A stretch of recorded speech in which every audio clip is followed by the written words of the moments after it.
and we exist in 42, well, that's better. We exist in 42 pet barn outlets right throughout New South Wales. We also have a foster care program comprising 2,000 foster carers across the state, and that's growing. Directly and indirectly to our inspectorate function, we are an agency that is formally activated through the emergency management teams at DPI to respond to natural disasters. In support of that inspectorate function, we also assist in managing declared evacuation centres and provide supplies to people for their pets and livestock through pop-up relief points, a function that we are actually delivering also today. Further complementing the inspectorate, we have invested, developed and are delivering a suite of targeted prevention programs through our community teams. These programs span numerous New South Wales Government ministerial portfolios. Our mental health, homelessness, domestic violence, aged care, outreach and Indigenous community programs assist around 1,000 clients and 2,000 animals every year, providing veterinary treatment, boarding and transport to those who need a little help looking after their pet. We partner with Headspace to provide a therapeutic program which helps young people experiencing mental health issues, and our community animal welfare scheme delivers subsidised desexing, microchipping and vaccination programs right across New South Wales. Our education team offer a range of programs for students, professional development for educators and family events on holidays and weekends, engaging up to 8,000 students annually. Our team of more than 500 staff and almost 3,000 volunteers rose to the challenge and continue to deliver our essential services throughout the coronavirus pandemic, and I cannot thank them enough for their tireless devotion. Mr. Chair, we look forward to answering any questions. Thank you. Thank you, Mr. Coleman. We have resolved just to go some free flow questions and people will pick up on others as we go along. So I'm looking for volunteers to start debating. Okay. Mr. Veach. Thank you, and thank you for Friday. Very enlightening, lots of information. I think we all have a lot of subjects we'd like to canvass today, so I won't take them all. I'll just start with one, and then I'm certain the others will look at things like puppy task forces and funding models, but if they don't, I'll come back to them. Part of Friday's site visit that actually really intrigued me for both of the ACOs was the way in which you respond to emergencies when called upon. I just want to explore a few things about that. The first of all is that, do you receive separate funding from government, or do you do that from within your donations and other funding streams? It's the latter, Mr. Veach. So we're formally activated through the emergency management team through DPI, and that's fundamentally for our inspectorate. But in addition to that, we also deploy both staff and volunteers to evacuation centres, declared evacuation centres. And then on top of that, we supplement it with, primarily by volunteers and some staff, pop-up relief points throughout New South Wales, wherever the disasters might be. And that's separate to an evacuation centre, specifically, again, to engage with the community and talk to them, but also provide free supplies, be it pet food, be it livestock, fodder, whatever the case might be.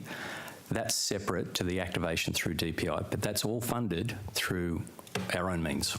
Okay, so clearly, post the Duns Road bushfire, which is in my part of the world, people were turning up to the evacuation centres with their pets. You know, the whole gamut. I mean, someone like drove in with a goat on the front seat. They just had all of their pets with them as they were fleeing. What's your role at the evacuation centres?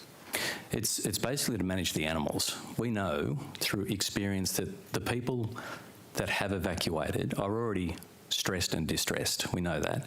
So if we can help manage the animals on site, and as you alluded to, there's all sorts of menageries that end up being at these evacuation sites. And so if we can help talk to people, separate animal species to make sure that there's no additional conflict which adds to the weight that a lot of those people are carrying already, having been evacuated.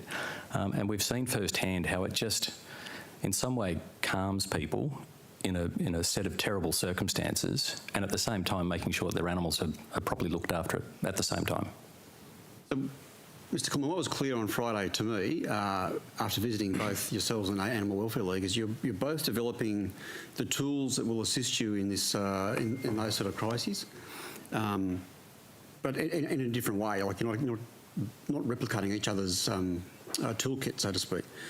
But I guess what impressed upon me on Friday was that if the government's calling upon you to do this work in a obviously very critical point in people's lives, why does the government not assist both organisations in developing further and enhancing those tools that you're preparing or developing so that you can respond in an adequate measure? Mr Veach, that's probably a question for government. It's your chance to put the bid on the table. But at the end of the day, like any organisation, including any charity, with additional funding, we are ready to do more. We can be deployed quicker. We've got and rely on a bank of highly skilled experts who are dealing with animals in the field that on occasion through disaster management you would expect require euthanasia, a very, very stressful set of circumstances. Together with perhaps into the future additional training from emergency management agencies to further complement the skills and the training that our inspectors and our staff and our volunteers receive in that space. I don't think there's ever a point at which you could ever say that you couldn't do with more resources. And that's why, in partnership with the Animal Welfare League, we made sure that we didn't replicate the same assets so that we could stretch the resources between our two organisations as far as we possibly can to meet demand, meet the need. Let me ask the question another way. What's missing? If you had to, if money was not an option, right, it wasn't a consideration, what would you want that you currently don't have as a part of that emergency response? Well, I think you saw our Animal Welfare Response Unit, a modified motorhome. If we had 2 or 3 or 4 of those located in different parts of New South Wales, we could respond more efficiently. That would help. Additional inspectors would certainly help in that space. Additional training would help in that space.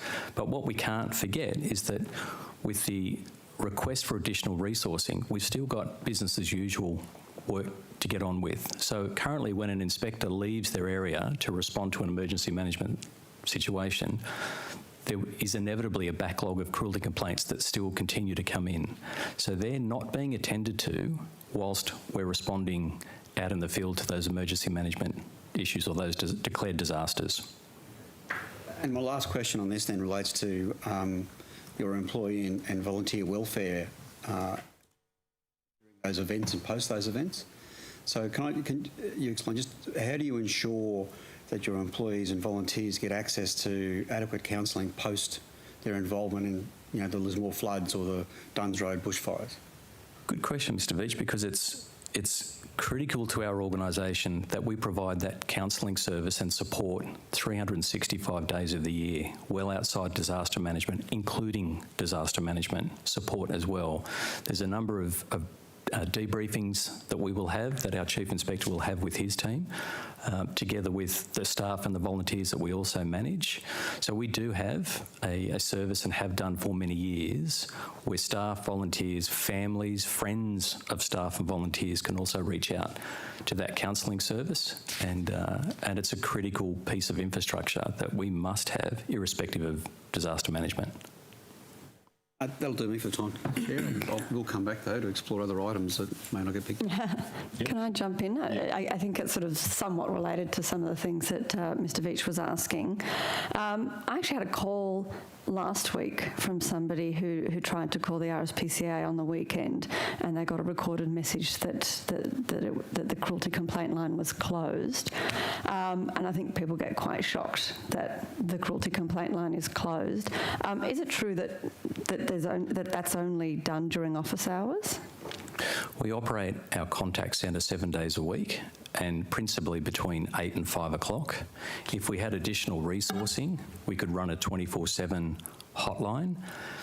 As part of the triage messages messaging that's people have access to, it takes people through a process by which they can lodge a complaint, be it through the police, but also they are monitored after hours. We have inspectors that do after hours shifts, and if that complaint cannot be managed with one of the other services, in this case New South Wales Police Force, and it is considered urgent, an inspector will respond. And so how long would that take? So if somebody called after 5 p.m. And left a message, how long would it take for somebody to hear that and then to respond to it? And then how busy are those out-of-office hours inspectors? The message itself is relatively short. We're talking minutes. But again, it depends on the situation. And I guess part of the challenge for our organisation is that we deal with animal welfare every day of the year. And it's important to those informants that an animal and their issues are addressed. There's no doubt about that. I guess with 90-odd years of experience, we understand what's urgent and perhaps what can wait until the next day. And we do that. And sorry to interrupt, but are you having to sometimes make tough calls in those situations because of that stretched funding? That a call that, I'm assuming it's not always black and white, sometimes something might be urgent to the person that's calling, but may not necessarily fall into your category of urgent because you've got one inspector covering New South Wales at 8 p.m. at night. I think it's fair to say that we make those tough calls all day, every day. So to answer your question, yes, they're a tough call.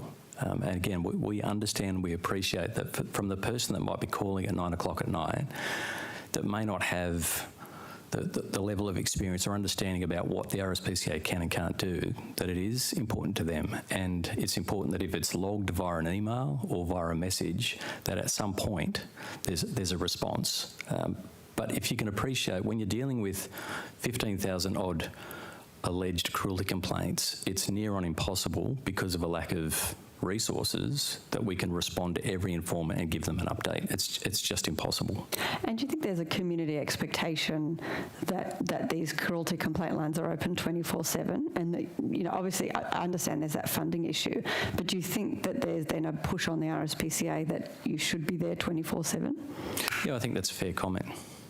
And how much funding are you receiving? I understand it's just over $400,000.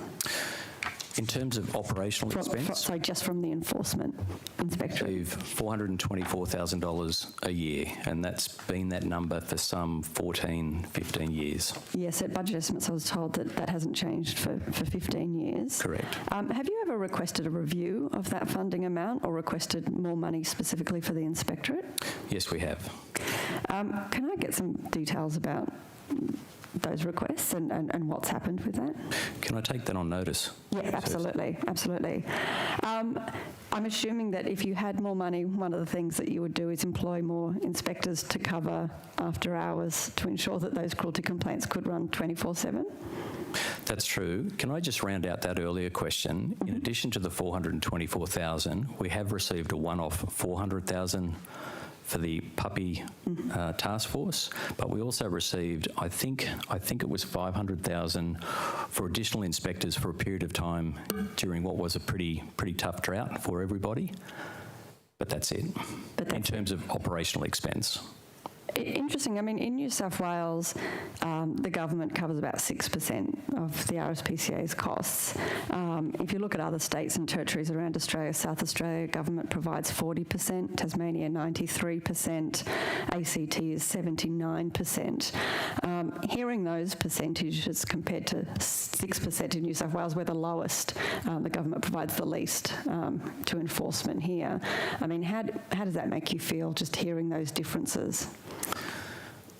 I think we need to balance that out with, you're right, we are the least funded from an operational expense perspective.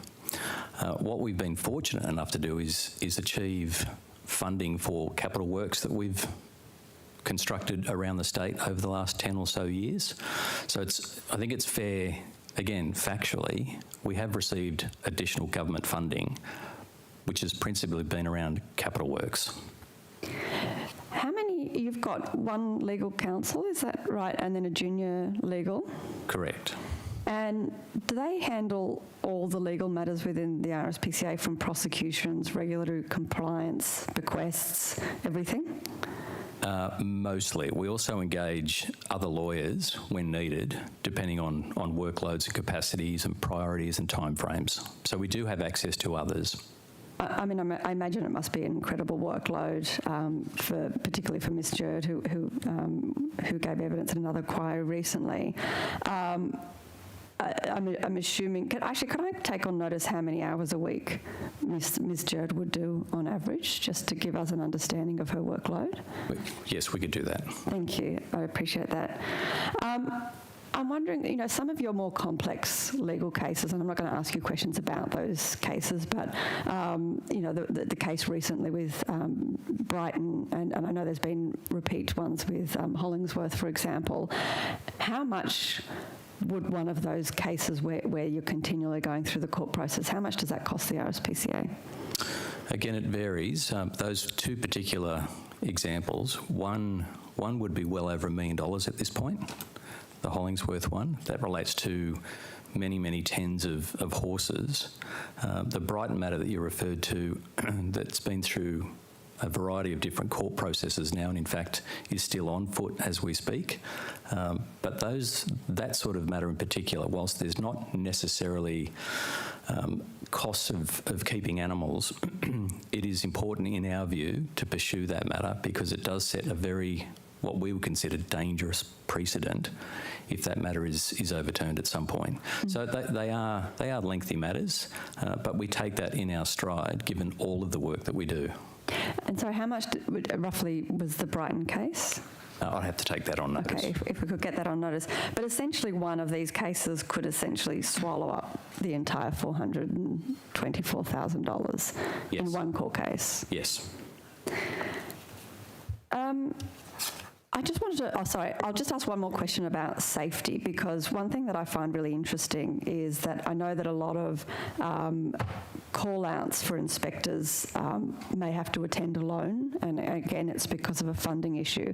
The Department of Primary Industries and the police have a policy never to send one person on their own, and I know that when we went to the site visit, you talked us through some of the safety measures that you are putting in place to try to ensure the safety of those inspectors.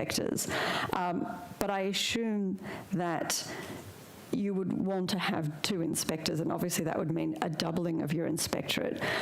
Is that another sort of funding priority, that if you had the money that you would like to see an introduction of a policy to have 2 inspectors? Because I know with the link between domestic violence and animal abuse, and even though you've got communications with the police, I have heard from a lot of people in this space that often it's actually the animals that will get attention before the human issue, that usually comes to the authorities first. Is that something that is on your sort of radar, that you would like to be able to ensure that there's a minimum of 2 inspectors attending call-outs?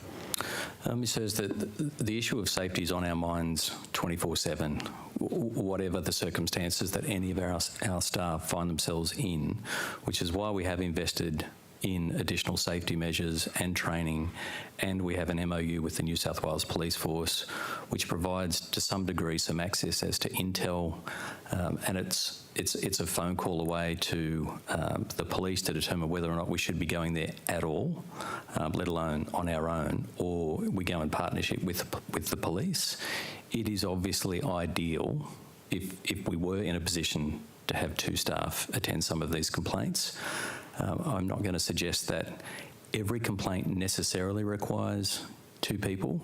But I guess my point is that you won't know, because quite often, even if you've spoken with the police won't have any record of anyone. One thing that came up in my domestic violence roundtable is that vets and the Rspca are often called out to domestic violence situations before the police are aware that there's a domestic violence situation. Is that somehow the animal issue gets reported earlier, usually because neighbours will see an animal in distress and call. And so I guess my point is that you don't know until you're actually in a situation most of the time whether you need 2 people there or not. And so I'm just wondering how much of a priority it is for the Rspca to have the funding to have 2 inspectors. We will never say no to additional resourcing. Do you provide self-defence training to inspectors? Yes. Thank you.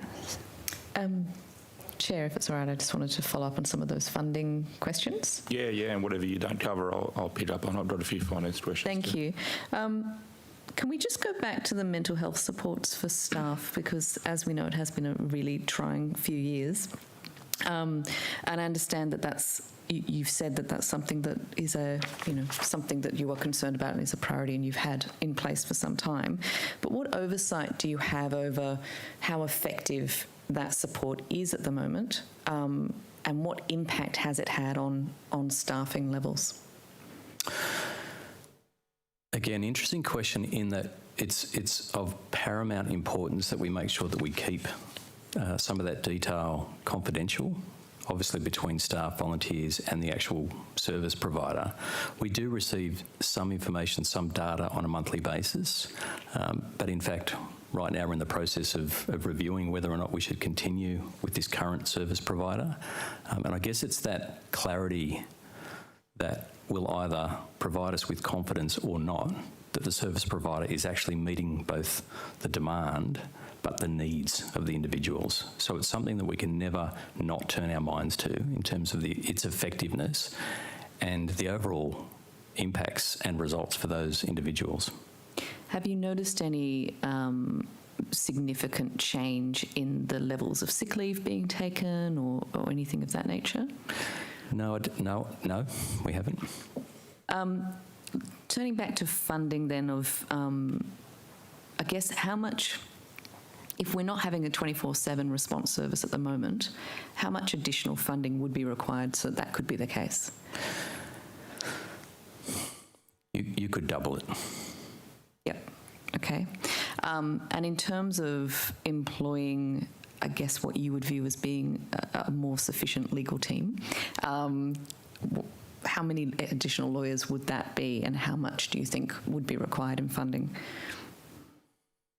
Sorry to be evasive, but again, it depends. It depends on what we're discovering out in the field as to whether additional inspectors you would expect from a logical perspective would increase in prosecution rates. You would just expect that just based on the numbers. So I guess it depends on that workload as it ebbs and flows, but also I should have mentioned before, we can also fall back to the New South Wales Police Force and their prosecutors, at least to do some of the mentions that we do. So again, it would depend on the workload, but if right now with 2 FTEs plus a brief checker and some of the work that's undertaken by some of our team leaders, Deputy Chief Inspector and Chief Inspector, if the inspectorate was to double, you could expect double the requirement to back that and support that with legal counsel. Can you give us an estimate of how much that might cost to have a couple of additional lawyers, just a ballpark? 300,000 to 400,000. Yeah. Thank you. One final question from me in relation to funding. It was proposed last year that there be some sort of a bridge between GWIC and the Companion Animals Register where we would be able to track any of the greyhounds that are coming off of GWIC's register and are being rehomed outside of the industry. At the moment, there's a hole where we're not really sure what happens to those animals once they are transferred out of the industry. It was suggested as being a fix because the Rspca would then be able to keep a track on those animals. But given that they are pretty high-risk animals and not of the same safety profile as some of the other breeds. Do you think that that's feasible given your current level of funding, that you would be able to adequately investigate issues in relation to those greyhounds? If I can narrow your question, so are you asking, are we able to track the data in terms of incoming greyhounds into our organisation? I guess I'm asking, are you able to proactively check on those greyhounds to ensure that they are actually still alive and well? No, not with the current level of resource that we have. How much additional funding do you think you'd require for that? If we're talking thousands of greyhounds that need some sort of proactive inspection, I think it's fair to say you could almost double our inspectorate to properly deal with that. And I'm not sure whether that would then cut across the work that GWIC do or are expected to do, but you could almost double it. Thank you. Thank you. I might just round off some questions about finance. I note from your annual report you receive, or this year you received around just over 34 million in donations. Is that a average year, or like is that fairly consistent? Chair, it would be relatively consistent, although, like everybody, we've had impacts around COVID, which has impacted some of those revenue streams. Okay. And what is your total income? I imagine donations is a significant proportion. Do you have your total income available? Bear with me. Chair, if I can, and I'll find that number that was published in our annual report.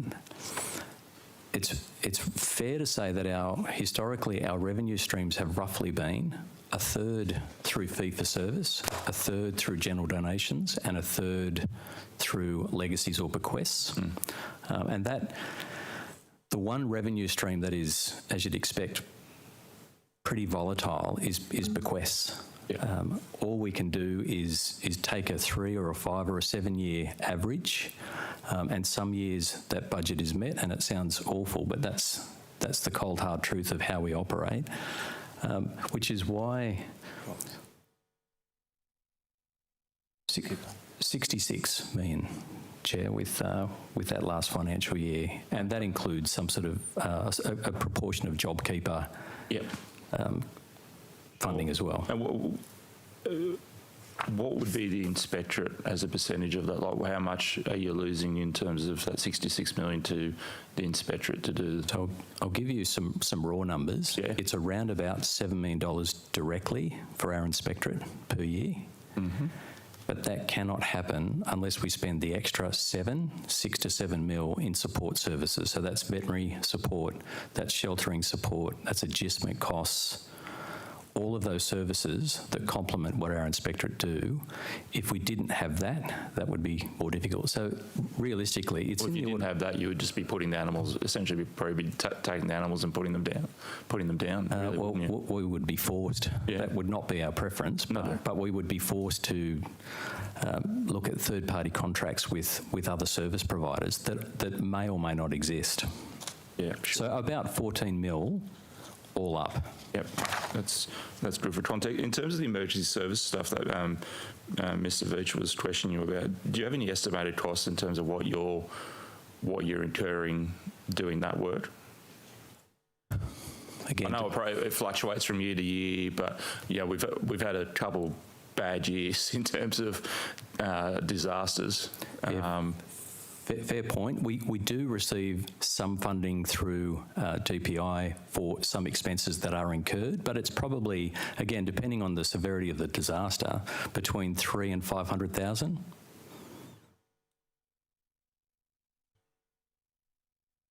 And do you receive any funding from Rspca Australia at all, or are you completely separate? Do they sort of give every state a little, I guess, subscription each year? Or So the way our federation works is, as a member society, we pay a subscription each year to be part of that federation. The challenge that we have is if someone donates to the Rspca, they might be specifically thinking New South Wales, but it's headed Rspca, so it goes to our national body and then comes back through to that specific member society. So there is money back, but we don't get any direct funding from Rspca Australia. Yeah, so there's not an annual. Yep, awesome. I just wanted to pick up on one other thing. Let's follow up on that Rspca Australia stuff. Yeah, sure. The endorsements of products and that sort of stuff, what's your relationship with that, or is that purely the federated body? Yeah, we have zero relationship with that. That's the approved farming scheme is owned and managed by Rspca Australia. And their public relations campaigns? Zero. So you have no input to the, Rspca approved eggs, for instance? No, that's not true. We do provide feedback, and we have provided feedback around that program. But in the end, Rspca Australia makes those decisions and determines the extent to which they either campaign for it, market it, or deliver that accreditation program. Does that not complicate your compliance obligations under POCTA? Well, it doesn't, because we won't investigate those complaints. We can't. Send them off to AWL instead if there were any complaints? Or New South Wales Police.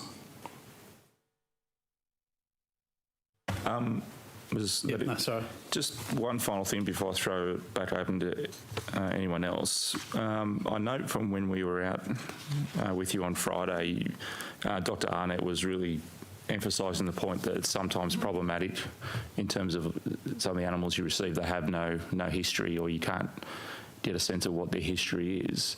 My office has received some concerns that from owners that they've had their animals seized, and they were seized while they were already under existing vet treatment, and they've made the complaint, I guess, for want of a better word, that Rspca have refused to engage with that vet.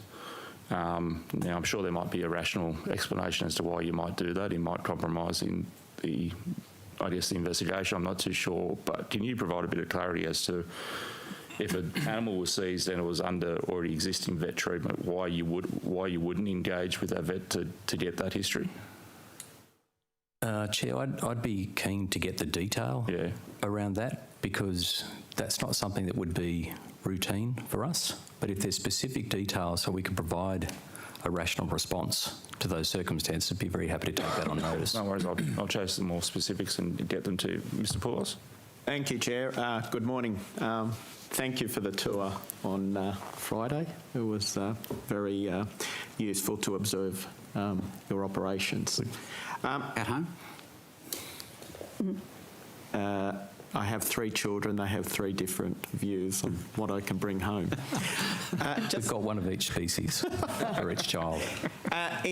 Could I just invite you firstly, in relation to your capital projects, could you just give us an outline of some of the ones that have been recently completed, projects that are underway, and perhaps outline how these capital projects have been funded? I might start and then hand to my colleague, Mr. Bearden, about specifics, but we were fortunate enough to recently secure an additional $10.5 million through the Office of Local Government. And they are projects that have been identified regionally as well as our Sydney office at Yagoona.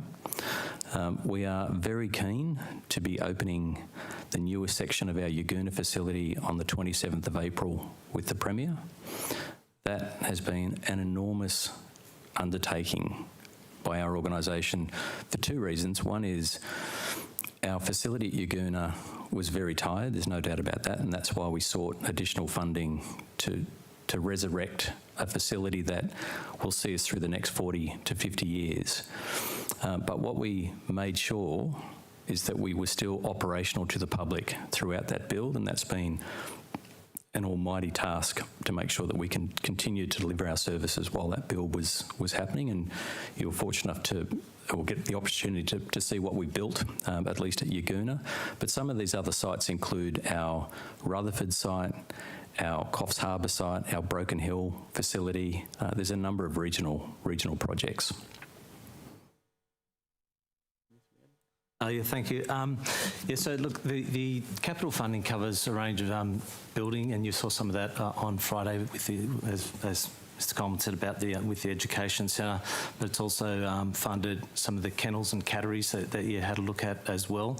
At each site, we've got an allocation of capital funding, and that's to cover a range of things from equipment or general refurbishes. So, for example, we're looking at, doing a refurbishment at our Broken Hill clinic. We've got some other clinic upgrades happening at Rutherford. And we're also putting in additional infrastructure to support the inspectorate as well. So whether that's around fencing, sheds, rescue equipment, etc. Now, in relation to your operational budget, and you might be able to provide some detail now, but if not, more than welcome to take it on notice. Is it possible just to outline and give a breakdown of your operational budget, what it includes, and predominantly how the money is spent on? Yes, Mr. Poulos, it's in our year in review, so it roughly works out at 75 cents in the dollar directly goes towards the animals. 14% scoops up the cost to run the inspectorate amongst other activities, and that includes our back office, HR, finance, IT. And then what we also do is we are very transparent about reinvesting 11 cents out of that dollar back into fundraising activities so that we continue to maintain our operations. Now, in relation to events that are often unforeseen and you can't prepare for, could you outline during the lamentable natural disasters the role of the Rspca New South Wales in responding to some of these challenges and how you've been able to assist? Yes, so whether it's flood, whether it's fire, there are three principal activities. One is through the inspectorate, which I mentioned earlier is an activation on part of the Department of Primary Industries, and that function, again, principally is around deployment into the field to make assessments on livestock or companion animals, and in some of those circumstances we're lent on to help euthanize. That, together with some staff and some volunteer effort to manage evacuation centres, which I see as a critical component of any natural disaster. It wouldn't take too long for some of those evacuation sites, given the menageries that they becoming very unwieldy. And then the third piece of that functionality are these pop-ups, what we refer to as pop-ups. So right today we're out at Windsor, and that will be a pop-up piece of infrastructure where we can talk to the community, provide them with different supplies. If there's veterinary treatment required for any animals, we can talk to those clients or the public about that. So they're the three principal activities that we deal with in disaster management. Could we do more? Absolutely. Do we want to do more? Absolutely. But I think sometimes, particularly around the after action reviews, we've generally got some feedback for DPI about how we can improve from our component, but we also accept and respect that. I think the bushfire disaster last time around really highlighted that there's a lot of work to be done in this space around coordination, where our inspectors were experiencing people that had good intentions that were ill-trained, didn't have sufficient skills, and were really putting themselves at risk when trying to help some of these animals. So I think that we look forward to a review after the floods as well, and I understand the government has engaged people to look at that, and we look forward to providing our advice as well. Now, on Friday, amongst many things, a program that was mentioned that piqued my interest called Keep Cats Safe at Home. What's the strategy behind that, and what's the Rspca New South Wales seeking to achieve as a result? Yeah, thank you. So it's a 4-year program. We're 1 year into that 4 years. It's a partnership based on funding from the New South Wales government, which is $2.5 million through an environment trust, and that's about partnering with 10 councils around New South Wales, both in the Sydney Basin and regionally, and it's specifically targeting what impacts, and in particular a reduction in wildlife impacts that this program will have by working in partnership with council, ratepayers and any other stakeholders within that local community to change people behaviours. It's not about cat behaviours necessarily, it's directly about people behaviours, and what we're encouraging those 10 LGAs to do is, for those that are cat owners, to make sure that we can encourage those cat owners to prevent their cats from roaming. That's one piece of it. Secondly is an increase in identification with microchipping, but desexing as well. So this is as I said, we're 1 year into a 4-year program. There is a lot of interest by the councils that have put their hand up to partner us in this space. And we're keen to make sure that we can come back to the table at the conclusion of 4 years with tangible data that suggests solutions to reduce the impacts of wildlife by free roaming cats. And my final question, the Rspca often refers to itself as a one-stop shop. What exactly do you mean by that, and what programs do you associate with that statement? I think that probably reflects our opening remarks in that we see our inspectorate as the core function of what our organisation is about. So what we offer by way of a solution to governments is an end-to-end solution. So we can, 1, receive that complaint, 2, we can respond to it, and then we have the infrastructure and the partnerships in place to ensure that that animal, from start to finish, has an outcome, preferably alive, obviously, but that we can manage that whole process from start to finish. And that's why I often refer to it as a one-stop shop, because we can provide the complete solution from complaint through to the end. And you had a vet hospital that we observed out there on Friday? We do. That's one of 3 veterinary hospitals, and it's open to the public. So any private income that we can generate through that goes straight back into our operating costs. The challenge is always, depending on whatever complaints the inspectors might be investigating, if you can imagine you've got a day set aside of private appointments with members of the public, and one of the inspectors might ring at 3 o'clock in the afternoon to say that there's 200 puppies coming in. So we don't have an endless resource of veterinary services, so it's imperative that we turn off the tap at that point for private income and turn our minds to the welfare work that's required. And that's a challenge, an ongoing challenge. Thanks, Chair. I'll throw to Mr Primrose, then back to Mr Veach. Okay, thank you. Given the dearth of microphones, can I just ask briefly about compliance and enforcement? Not that many. I note it looks from like a your- lot, but it won't take me long. Thank you. A few I minutes. note from your annual report for 2021, under the Fines Act, there were 15 official cautions. Under the POCTA Act, 109 penalty infringement notices, 104 criminal prosecutions, but 527 written directions. So clearly written directions are a major compliance mechanism. Can you please just tell me how efficient and effective those written directions are as the most significant enforcement mechanism that you use, please? Thank you, Mr Primrose. So in response, what I'll start by saying is this, that in those numbers you'll also have worked out that we're prosecuting roughly 1% of all the cases that we respond to. What that means is on 99% of the occasions the inspectors are able to find what is our focus, and that's an outcome for that animal. So the written directions is part of our standard operating procedures, and it provides clarity about what we're asking a person of interest to do. All of those instructions results in about a 1% prosecution rate across the complaints that we deal with. When a written direction is given, can you please describe the follow-up to that, please? Sure. I might defer to our Chief Inspector with Yeah, thank you. specifics. So obviously, depending on the specific issue, it's a time frame is put on whatever that issue is, and then the inspectors follow up to ensure compliance or to ensure that the animal's welfare condition is improved.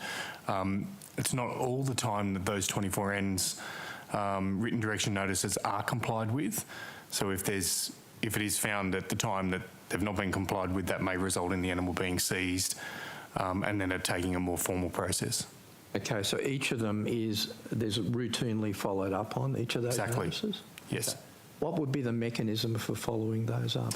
A number of different ways. So normally it is a revisit where the inspector will actually go there and attend. It could also be confirmation from a vet that a vet has actually seen an animal, and that is confirmed through either the animal's microchip number and a number of different things. They will also provide that history as well to us. If it's in relation to shelter and it's a regional area in New South Wales, they may provide a photo of the dog sitting in a kennel or a structure that's been built for the animal. So there's a number of different ways they're followed up.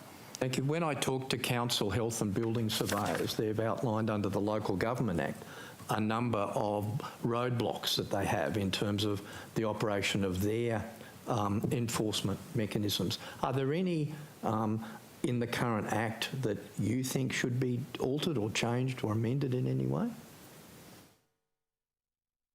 I'm sure there are off the top of my head. Probably I would struggle to think of something, but yeah, there's a number of different things from time where you can think something could be done a little better. Certainly with the Act, but I mean, yeah, at this point in time, not off the top Can of my I head. please ask you, and it's a serious question, please take it on notice. Certainly. Because there are sometimes just minor tweaks which would make life a lot easier, I know, for inspectors. Okay, thank you. Thank you. You can have that one back. Thank you. Thanks very much. We get to share here. I just want to, if I could, reading the annual report, just get I guess, the reporting regime that you have to operate under, the legislative reporting regime. So you operate under the Australian Charities NFP Commission Act, I believe. The ACNC, yes. And the AAS reported disclosure framework, so Australian accounting standards, but reduced. Yes. Is that right? Yes. So that affects the way in which you present particularly your financial statements. Yes. Because I used to run a company limited by guarantee, so when I look at the financials, I often look at them through that framework. Just how onerous are the reporting obligations on your institution to meet those legislative requirements? Because I also note in your financial statements you talk about the leasing standard, financial standard or accounting standard that you report against, and others as well. So just how onerous is this process for you, and does it fit with the structure of the Rspca with Australia and New South Wales? I'll try and tackle that chunk by chunk, Mr. Veitch, if I can. Obviously, as an organisation or a company limited by guarantee, we've got obligations and we can't avoid that and won't avoid that. It's critical culturally to our organisation that we're upfront about what we do and how we do it.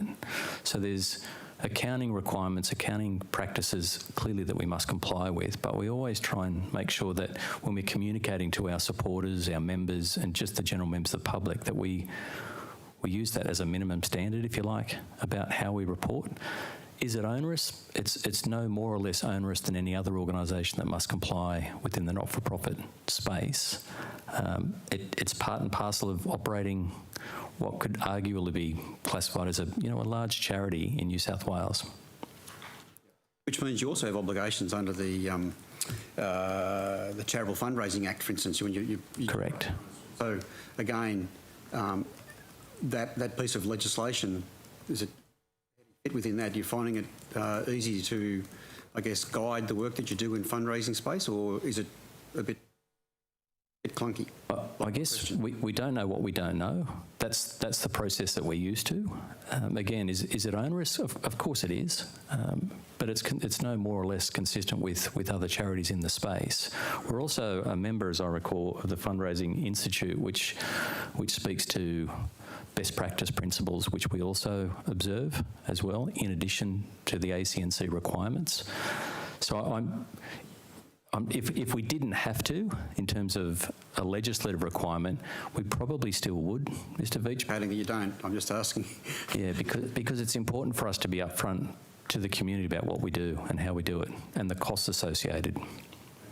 And can I just, my last question in this space, because it actually does help in the manner in which you read the financial statements. If you understand the legislative framework upon which you have to report, then it tells you which information is going to be available, and more importantly for someone like myself, what is not going to be available because you don't have to report it. So, but can I I guess my final question is, so just how much cost or how much financial burden do you have to assume into your general revenue, your general costs, just meeting the obligations of the legislation? Well, we have an external auditor, so we prepare the statutory accounts ourselves, of course, and KPMG's our auditor. That of itself, along with preparing the accounts, and it's a fairly lengthy process, can take weeks, and then the review takes weeks. Look, part of it would be a labour cost that we have internally, and then the auditor's fees. They would be in the order of about $60,000 to $70,000 per annum, the auditor's fees, and then we have someone who comes in and helps us prepare the accounts, along with those in our finance team. So it would be in excess of maybe $100,000 in consultancy fees alone, and on top of that we'd have considerable resources put to the internally assisting with the auditors. I'll just throw to Mr Barrett. Thanks, Mr Coleman. I'd like to touch on the stock welfare panels, if I may. I think they've been around for about 5 years now. Can you sort of touch on the gap that they filled when they came in, the results you've been getting, and also, I guess, some of the bigger picture stuff? What have they done as far as, relationships with community and industry, having that step in place? Yes, thanks, Mr Barrett. It is about 5 years, and if I can recall, it was principally around assisting with drought management issues, an issue which is highly, highly sensitive. You've got people that are livestock owners that are already stressed as a result of the drought, finding it difficult to manage their stock. Then we have complaints that some owners are not doing enough or anything for those animals. And so with the installation of the livestock welfare panel, our view is that in that space they are very, very effective. They have representatives obviously from Rspca, but DPI, local land services, but in particular New South Wales farmers. And I think that it takes some time to stand those panels up, which is understandable by the time we can get access to people, get them together. But they are a terrific tool to manage what is a very sensitive set of circumstances on the ground. And in our view, we've had great success with those because it's a collective decision around what should and shouldn't happen with those specific animals. Sometimes they're seized, sometimes they're sold and funds held in trust for that owner. Other times we've managed to resolve it just through influence with the owner by having a panel in place. And I think the most extraordinary piece out of those livestock welfare panels has come from the New South Wales Farmers Representative, who in some circumstances thought that we weren't doing enough and we weren't going hard enough with those owners. But look, they're controversial, particularly around drought, but we see that process as a very valuable tool. And what we'd like to explore with the government next is, in the livestock space, whether or not those provisions can be extended to issues outside of drought. So management issues, husbandry issues, because it's not entirely clear about whether that panel is equipped to deal with those sorts of issues yet. But I think there's value to be added in that space, again, to own a set of circumstances that are beyond anyone's control except the owners, and to take responsibility across a broad section of experts coming up with a collective decision on how best to manage those circumstances. So bottom line, we think they're a great tool. And the impact on your sort of relationship with different industries you're involved in on that? Yeah, without a doubt, because what it does do is it does provide access, if you like, to additional expertise in different sectors that bring that information to the table so we can collectively make an informed decision about what should and shouldn't happen for those animals. Chair. Thank you. I've got a couple of questions that might be best for Scott Myers. There's been some concerns in some of the submissions we received about the extension of the statutory time limit for cruelty offences to 3 years. Can you explain how this extended time limit will actually assist the RSPCA in prosecutions, and also whether there's been cases previously unable to be prosecuted because of that 12-month limitation, or the old 12-month? Yeah, look, I think we've welcomed the extension, okay, in regard to complaints where we might receive information and it's bordering on the previous statute of limitation period. So in that regard, it gives us that ability to be able to investigate it, have a very good thorough investigation of it and move forward from there.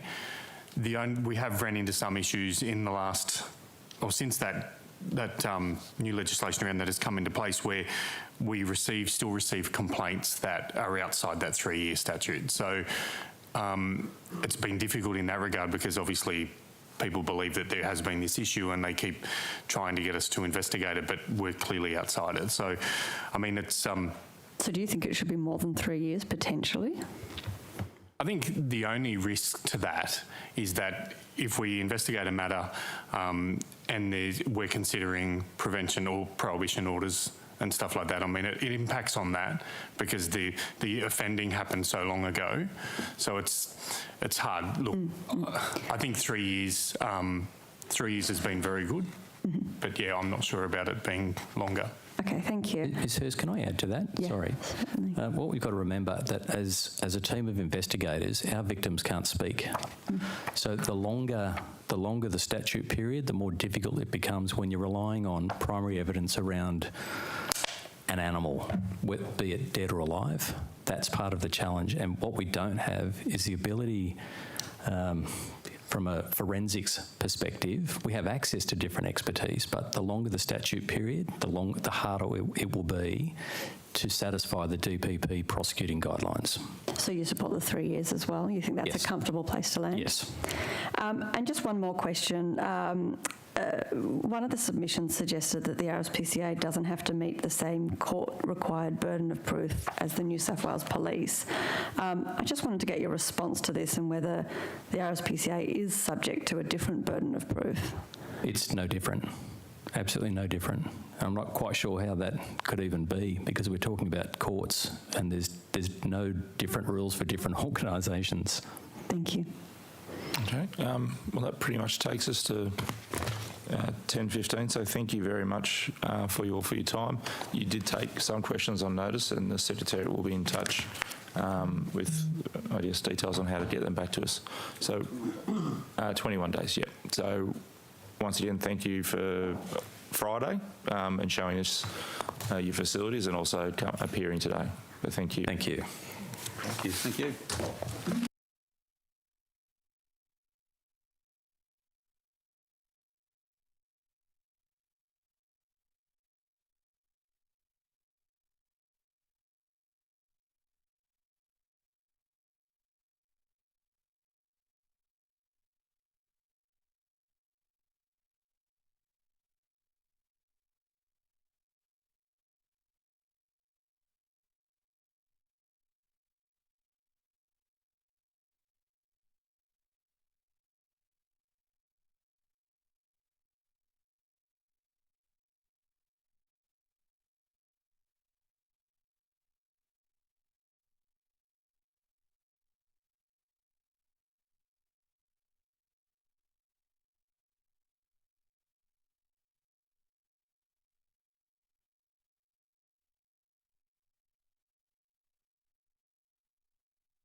Okay, welcome back to today's inquiry into the approved charitable organisations under the Prevention of Cruelty Animals Act 1979.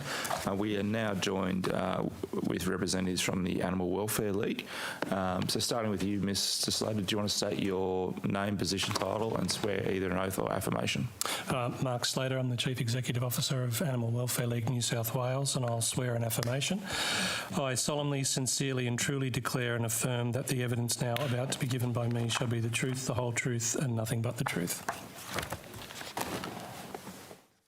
Chief Inspector Matthew Godwin, I'll swear an affirmation. I solemnly, sincerely, truly declare and affirm that the evidence now about to be given by me shall be the truth, the whole truth and nothing but the truth. Thank you. Now, would either of you like to make a short opening statement? No, we're fine, thank you. Okay. All right, well, we'll proceed to questions, and just to indicate it'll just be free flow, no set time for anyone. Thanks. First of all, thank you for last Friday. That was it was excellent, as I had expected it would be. Pleasure. My opening line of questions is essentially around the development of an emergency response capability from both yourselves and the Rspca. It's pretty evident that, you know, post the bushfires, post floods, you're heavily drawn upon by government agencies, particularly DPI, to be in those areas. I'm particularly taken with the mobile, the van that you have, the vet truck. The vet truck. Thank you. So, essentially, can you explain to us how you are initially engaged by DPI into an event like a bushfire or a flood? That's the first thing. Second thing is, how beneficial do you see the vet truck to that response?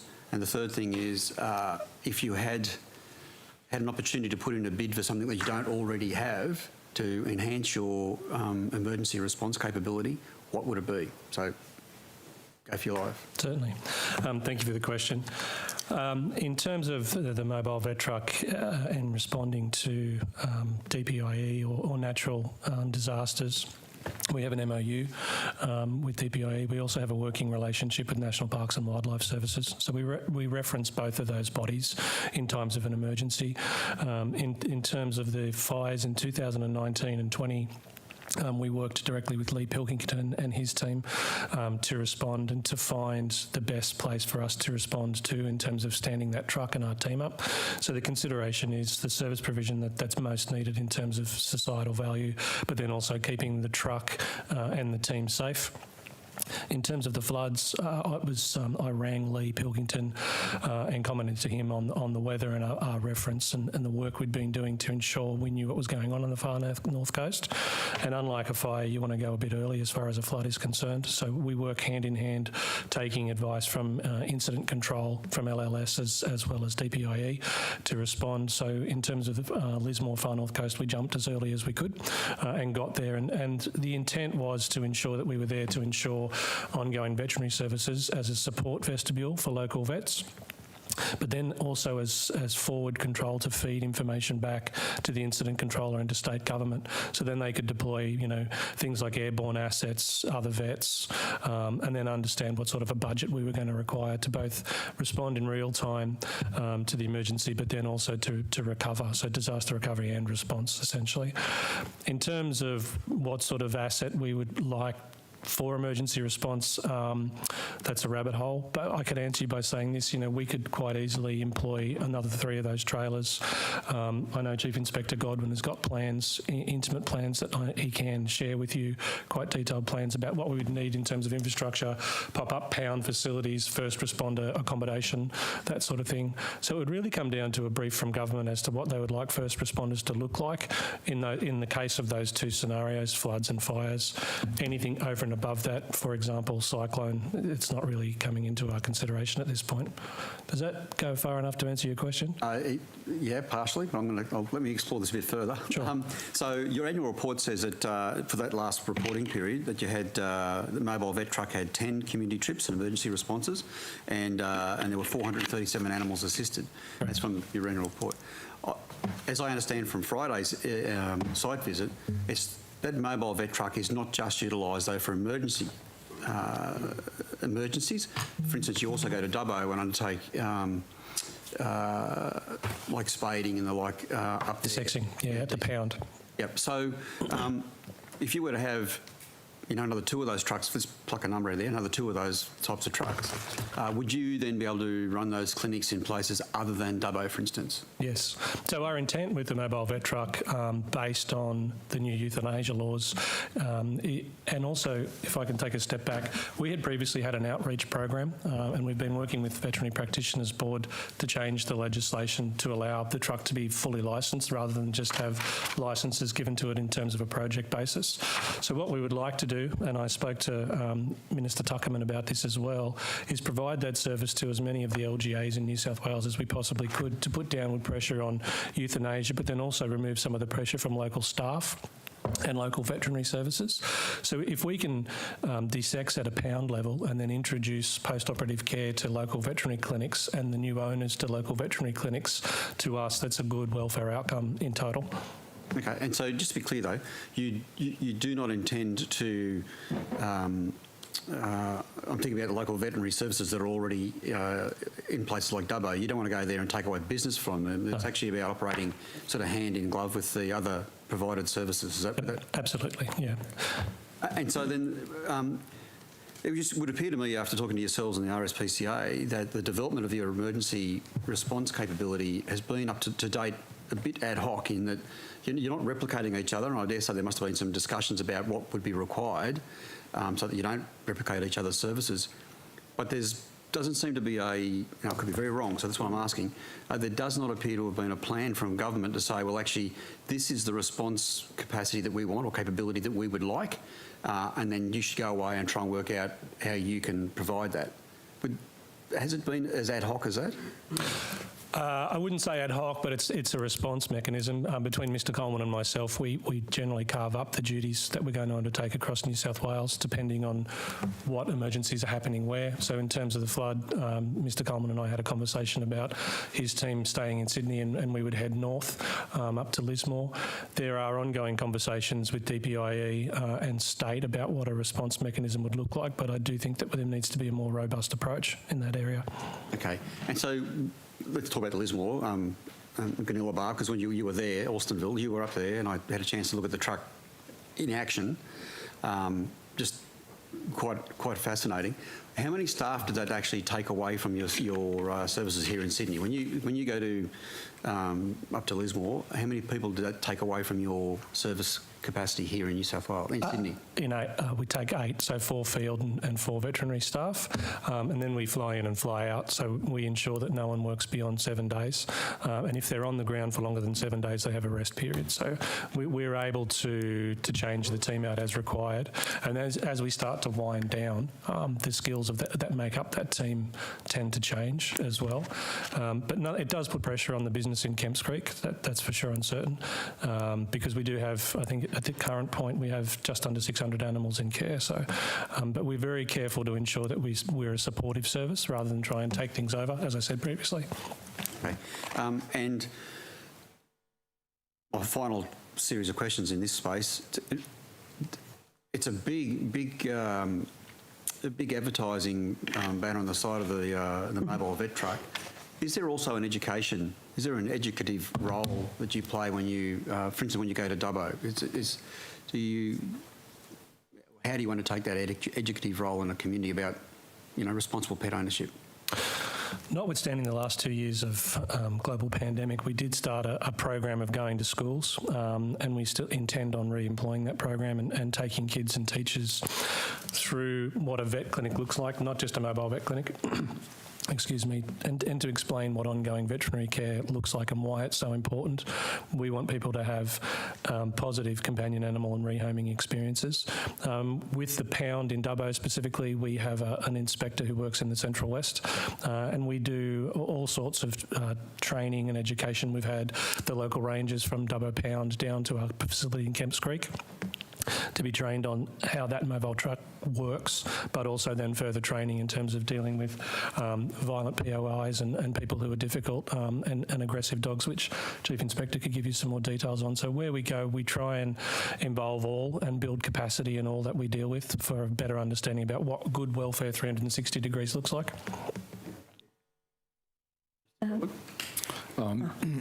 Excuse me, just building on what Mr. Slater has said in relation to the cooperation that we not only desire, but it's almost like an essential part of our regional inspectors' ability to do their job within the regional New South Wales. We've offered some training to Dubbo Council Rangers in relation to defensive tactics and predicting violence. Primarily from the fact that we appreciate their help and we'd like to somehow repay them, but also knowing that our inspector out in that region and those rangers work closely together, forming,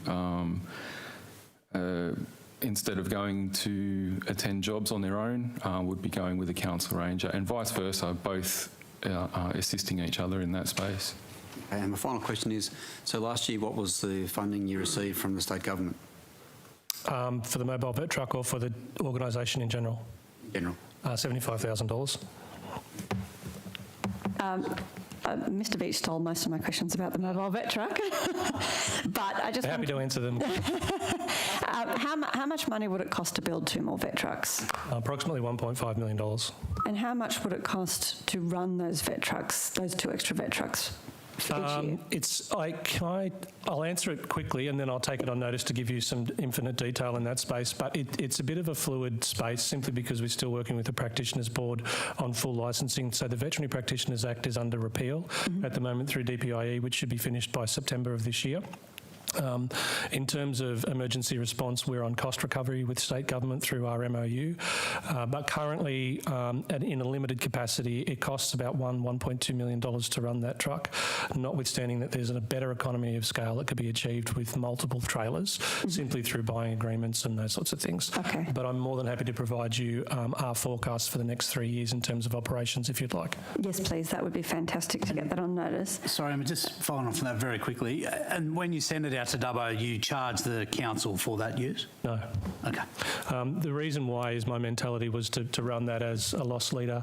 We also had a grant from Cisco in the US on the back of the work that we did in the bushfires and response there. So we used some of that to underwrite that cost, but what we wanted to show the LGAs in New South Wales is that we could work with them for better welfare outcomes for the animals and put downward pressure on euthanasia rates. Just to go back, Mr. Veach asked you how much money you received from the government for the enforcement of POCTA, and you said $75,000. Have you ever requested a review of this funding amount or requested more specifically for the inspectorate from the government? Informally, yes. Informally. And I just wanted to ask as well, in the last budget papers, the government gave $164.9 million to hunting and fishing groups and $47.9 million to greyhound and horse racing. Between your Rspca and the Animal Welfare League, it's roughly $500,000 to uphold animal protection laws between the Rspca and the Animal Welfare League. I'm not going to ask you for your opinion on those industries.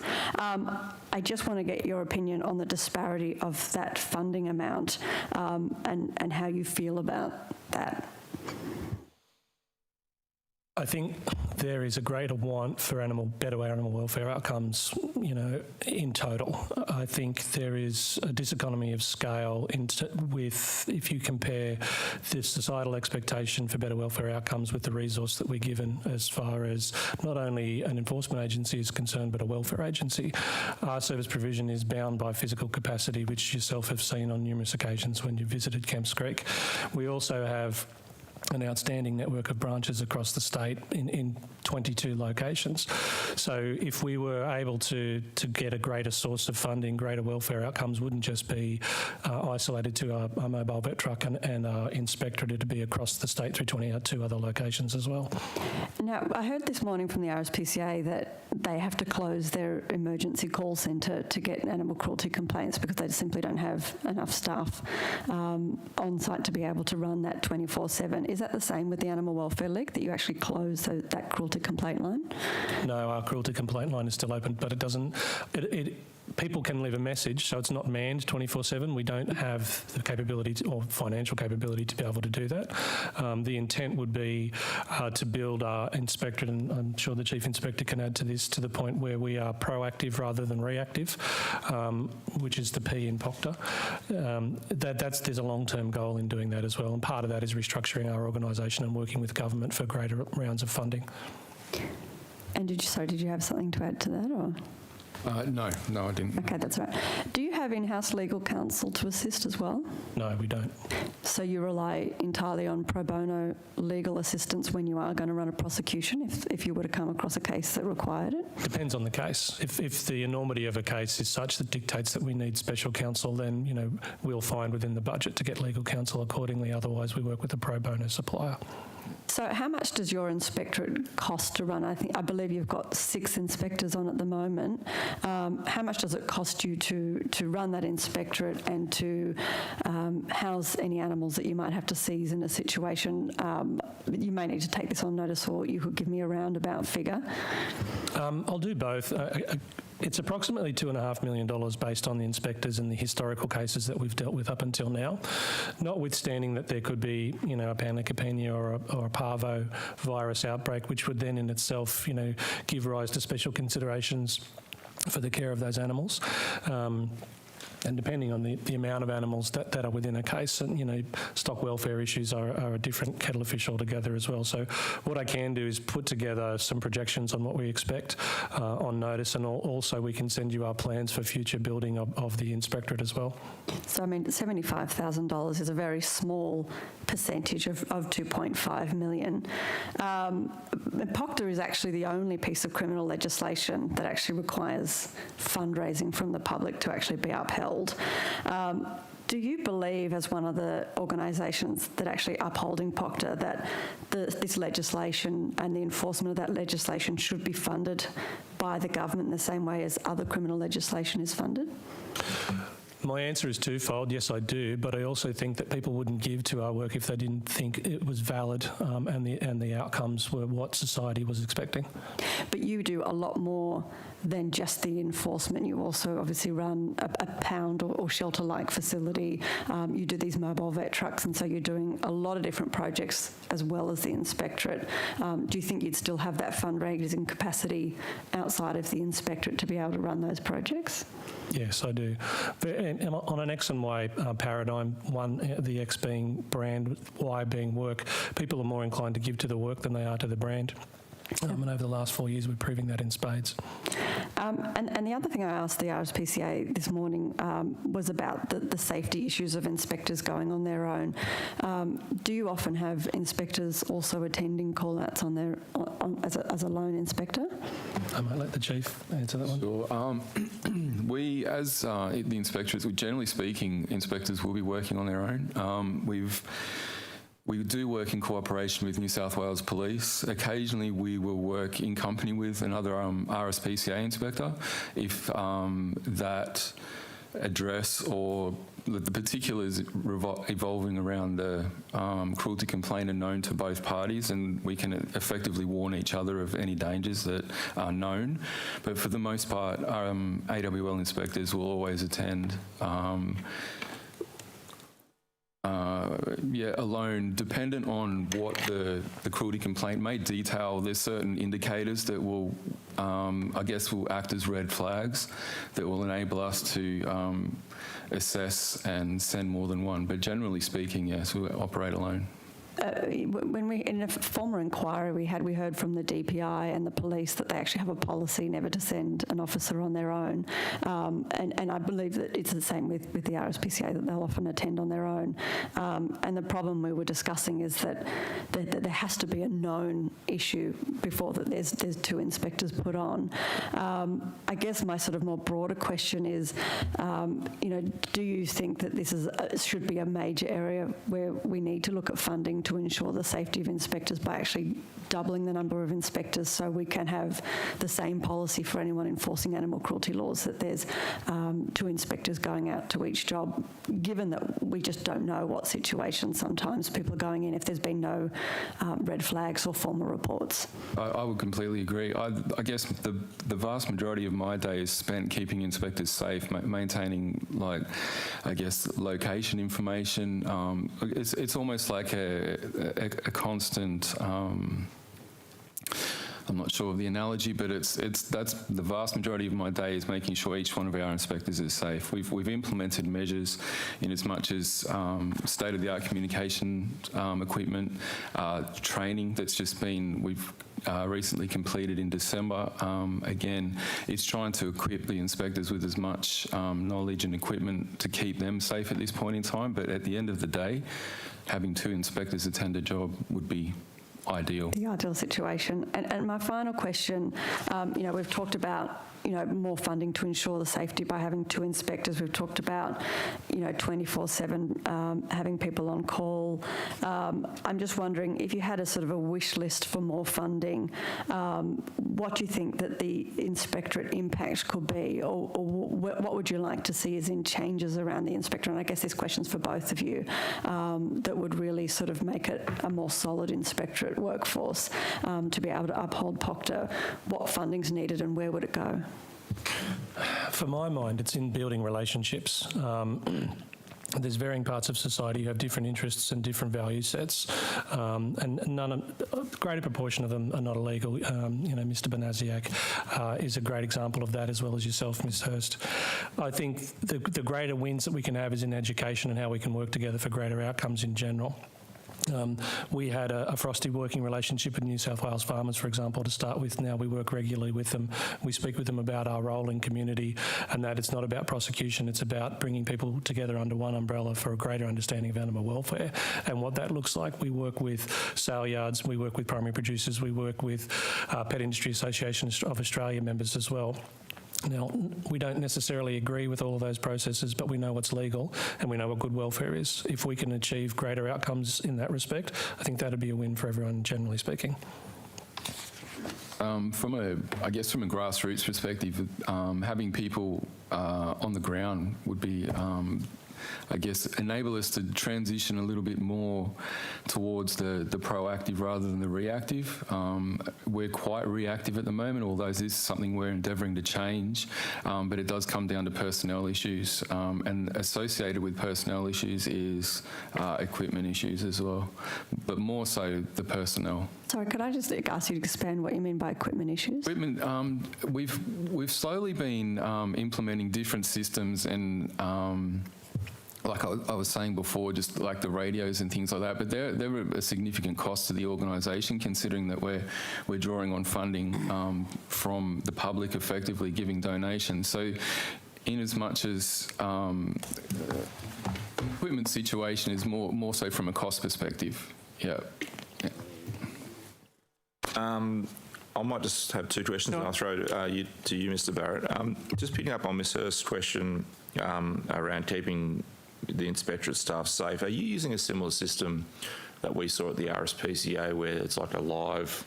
A duress system. Like a duress system, a live duress system, where it gets treated and you get an alert and then you can... Yeah, this is something that we've just newly implemented. Where do I start? So I think it was about a year ago, I engaged a company, BTW Communications, who the Rspca also deal with as well, in relation to their radios that they use. A new product had just come on into Australia, actually, at the time I had attended this company's showroom. So our radios function, they're an all-in-one system. They operate off data and off radio signal. So no matter where you are, the device will switch between the stronger signal. It has a GPS locator built into it. We're not running, from my understanding, the Rspca are running a number of different platforms that perform different functions. So radio, I think it's a spot communicator, and I think they have something else as well. It's all integrated into the one device. Okay, so there wouldn't be an ability for you guys to share the costs across Yeah, if you're using it? depending on the radio system, the RSPCA utilises works off the GRN system, which a lot of the police and ambulance radios operate off as well. Ours, we're totally self-sufficient. We have our own licenses. We have the ability for those radios to be programmed remotely as well.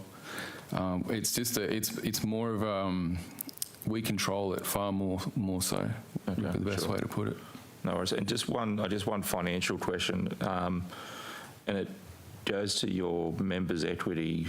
It seems like that you're using a different, I guess, slightly different funding model than the RSPCA uses, where they're heavily reliant on donations, but you seem to have this, I guess, members' investment scheme. Can you sort of explain that a bit, because it's a significant I think it's contributor? It's a different vernacular, Mr. Benaziak. Yeah. We still are relying on donations, but for the last 4 years we've focused heavily on restructuring our organisation.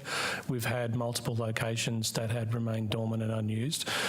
So my brief from the board was to liquidate those assets to ensure we have corpus moving forward, so we can expand the organisation appropriately. Our members pay a membership cost every year. So it was $20, it's now $30. New members pay $40. So the members' equity that's referred to in the general ledger for our annual general report is our bottom line value, because we're a members-based organisation. Okay, thank you. Mr. Barrett? You touched on the education that you do. Is that for animal care or as well as animal welfare issues? Both. And does that work, like educating people before, I guess, the inspectorate needs to get involved to look after do things better? Yeah, it's a double-edged sword. So it's not necessarily a good thing to focus on prosecutions, because some people, in the nature of animal ownership, can sometimes be based in parochial knowledge. So to prosecute someone on even though in the eyes of the law, ignorance is not a defence, it's better to educate someone than drag them through court for 2 years and then, create a bad taste in someone's mouth, and which can perpetuate itself in other problems in terms of animal welfare moving forward. So the education does work, and working with some people in terms of ownership, body score, what good care looks like, prophylactics, worming, veterinary care, is part and parcel of what the inspectorate undertake on a daily basis. It does work. So $1 spent on education up front could save you X amount of dollars later on for the inspectorate? Yeah, and in terms of the owners, but in terms of also when people are going to buy an animal, what they're looking for, and they could be new Australians, they could be, who wish to assimilate into the community, their children would like to own a pet. And that's what we mean when we talk about good rehoming outcomes. We don't want people to have animals that get sick because they don't know what good care looks like, essentially, and then they're let down. We want people to know what questions to ask when they're rehoming, what does good food look like, good education, enrichment. We're aware that the public are not content matter experts in that space, so we need to slow our processes down and share our information so those outcomes are achieved in general in society. Can I touch on biosecurity a bit? I guess with your frontline workers being at the forefront of people with animals, how do you interact as far as, do you come across biosecurity risks? How do you manage that? And have you got some examples of not just, our animals, but also our diseases? I'll answer for general services and I'll leave the inspectors to Matthew. Look, with our outreach program to regional areas, 2 pounds, things like ringworm parvovirus are par for the course, but we have isolation units, ringworm units and red row, which you saw on Kemps Creek, which is isolation. We could do better. We could spend lots and lots more. Every organisation would say the same thing. We do come across it, and there are some times where there are zoonotic diseases which we have to deal with as well, but we take all precautions. And we advise our staff, educate our staff, and in terms of veterinary staff, provide them with vaccinations that are appropriate on an annual basis as well. Being and I think this will lead in, being on sort of where we're operating, a lot of these sort of smaller holdings, are you often called to investigate a dog issue, and then perhaps while you're there you see indications that maybe they're swill feeding pigs, and do you have processes in place, I guess, to manage those risks? Yeah, we do. Probably people those risks. I'm just thinking back into recent history. Probably not so many, but they do occur. There's the cruelty complaint issue leads into, you witnessing other issues. There is a reporting process in relation to how we report that back to the local land services and to the DPI. We actually have a policy that is part of a suite of policies within the inspectorate that are co-signed by the Department of Primary Industries in relation to the reporting of, say, notifiable diseases, for instance. Whilst the inspectors aren't specifically trained in what to look for, the working in with local land services and potentially district vets enables us to, if there is an outbreak of something in a region, we'll generally get a briefing, what to look for, and to be able to report back if necessary or noticed. Just one more quick question, if that's okay, Chair. Your interaction with native animals, we touched on that a little bit, but you do have some native animals come across your desk? Occasionally, yes. And what's the process there? We will, with native animals, will generally, because we're not subject matter experts in that instance, we will tend to look for a veterinary practice that specialises in that, or a vet or someone, a WIRES affiliated veterinary practitioner. We have a direct line into WIRES. We can ring them, say, we have X, Y, and Z. These are the issues. Where would you suggest? And generally, there's vets that specialise in that area that we will then transport those animals to, or provide that assistance. In relation to, in the Sydney metropolitan area, wildlife, it's pretty easy. We've got a number of vets that we're able to transport to, and we generally have a very good understanding of what vet sort of specialises in what. The regional areas, it's a little bit more difficult, but we'll still endeavour to pursue that line of inquiry. Mr. Slater, you touched earlier about your relationship with groups like New South Wales Farmers. Can we just go a bit deeper into how have you improved that relationship, and what is the status of that working relationship now? Just opening a dialogue, to be fair. It's imperative that New South Wales Farmers and ourselves work together, both in the field and for legislative review and change. Myself and Annabelle Johnson open dialogue and talk about changes to legislation, what's required. But we also, basically, we work on inducting each other into our businesses. We need to understand farming techniques and practices appropriately, and farmers and rural primary producers need to understand, enforcement of the law and what that looks like, and what the societal and legislative expectations are as well. So it's a simple ongoing dialogue and talking to them about what they need and what we have to do as well. Ms. Boyd. Thank you. I just want to ask one question around what you've seen as people have been coming out of COVID and COVID lockdown. There was big concerns, particularly when we came out of the first COVID lockdown, that people had, acquired companion animals during the lockdown, and that after that period there might be higher incidents of neglect and dumping of animals as people went back to work. Have you seen that as we've come out of this last lockdown, and do you think there's more education to be done around that sort of companion animal purchasing? If I can answer the latter first, yes, there's always more that can be done in regards to education.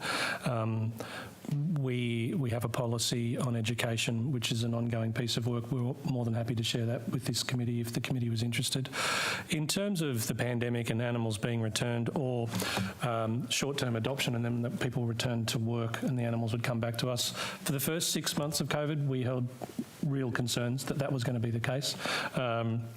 As much that we were, referring to these animals as potential boomerangs to the organisation, and our cause for concern was more around physical structure and limitations at Kemps Creek, as well as physical limitations within our branch network to be able to look after those animals. The longer the pandemic has gone on, we've seen a couple of variables that have supported people keeping these animals.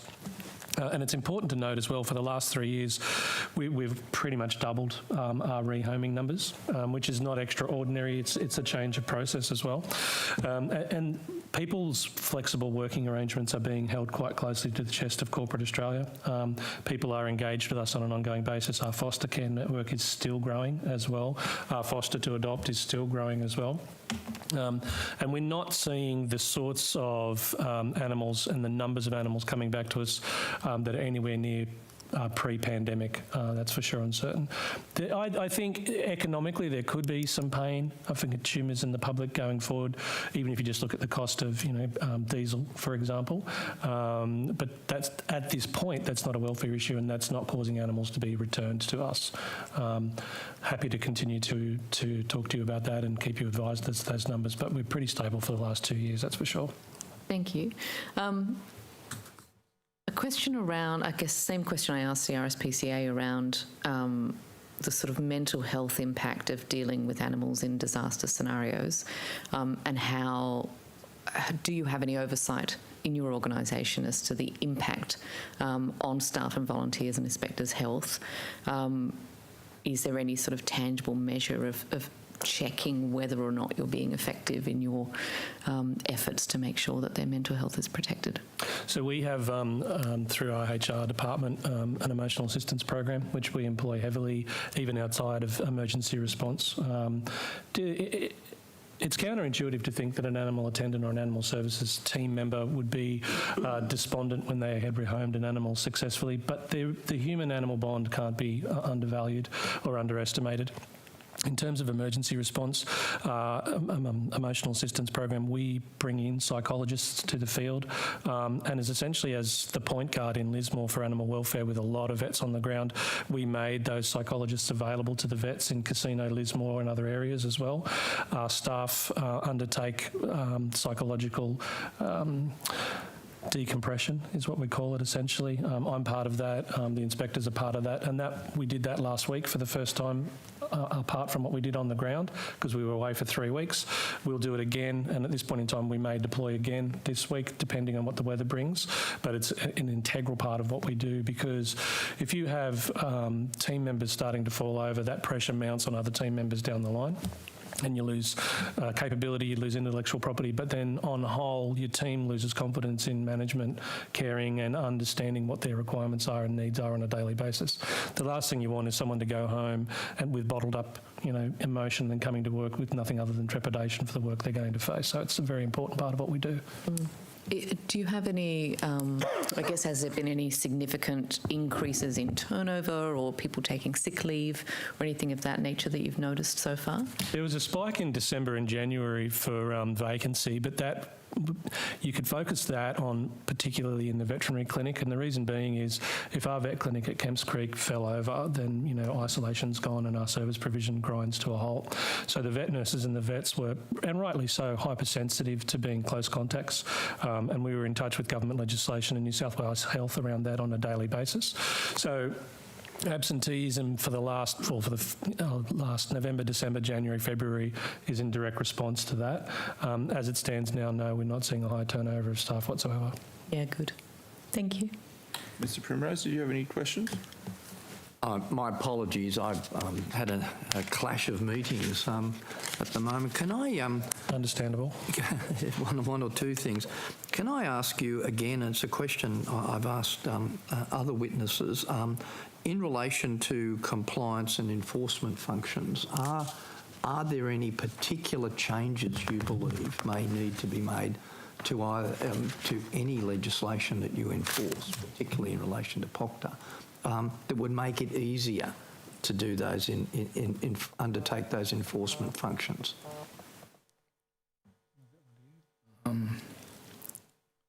And please feel free to take it on notice. I might have to take that on notice, actually. I'd have to have a bit of a... I'm aware, just to explain, that, for instance, talking to local government inspectors, simply changing provisions around penalty notices on signs would make their lives incredibly easier, and one word changing in a particular regulation. So given that one of our focuses of this inquiry is the exercise of your compliance and enforcement functions, I'd just be grateful if you could come back with some advice, if anything, on that. Sure. For the Can I add, Mr. Primrose, though, it is quite a fluid environment. We do report to the Children's Guardian now. There's talk with the Attorney General's office about body-worn devices as well. So notwithstanding those things, there's probably some statutory things we could answer you on, but it is also a matter of watch this space for those changes at the same time. Thank you.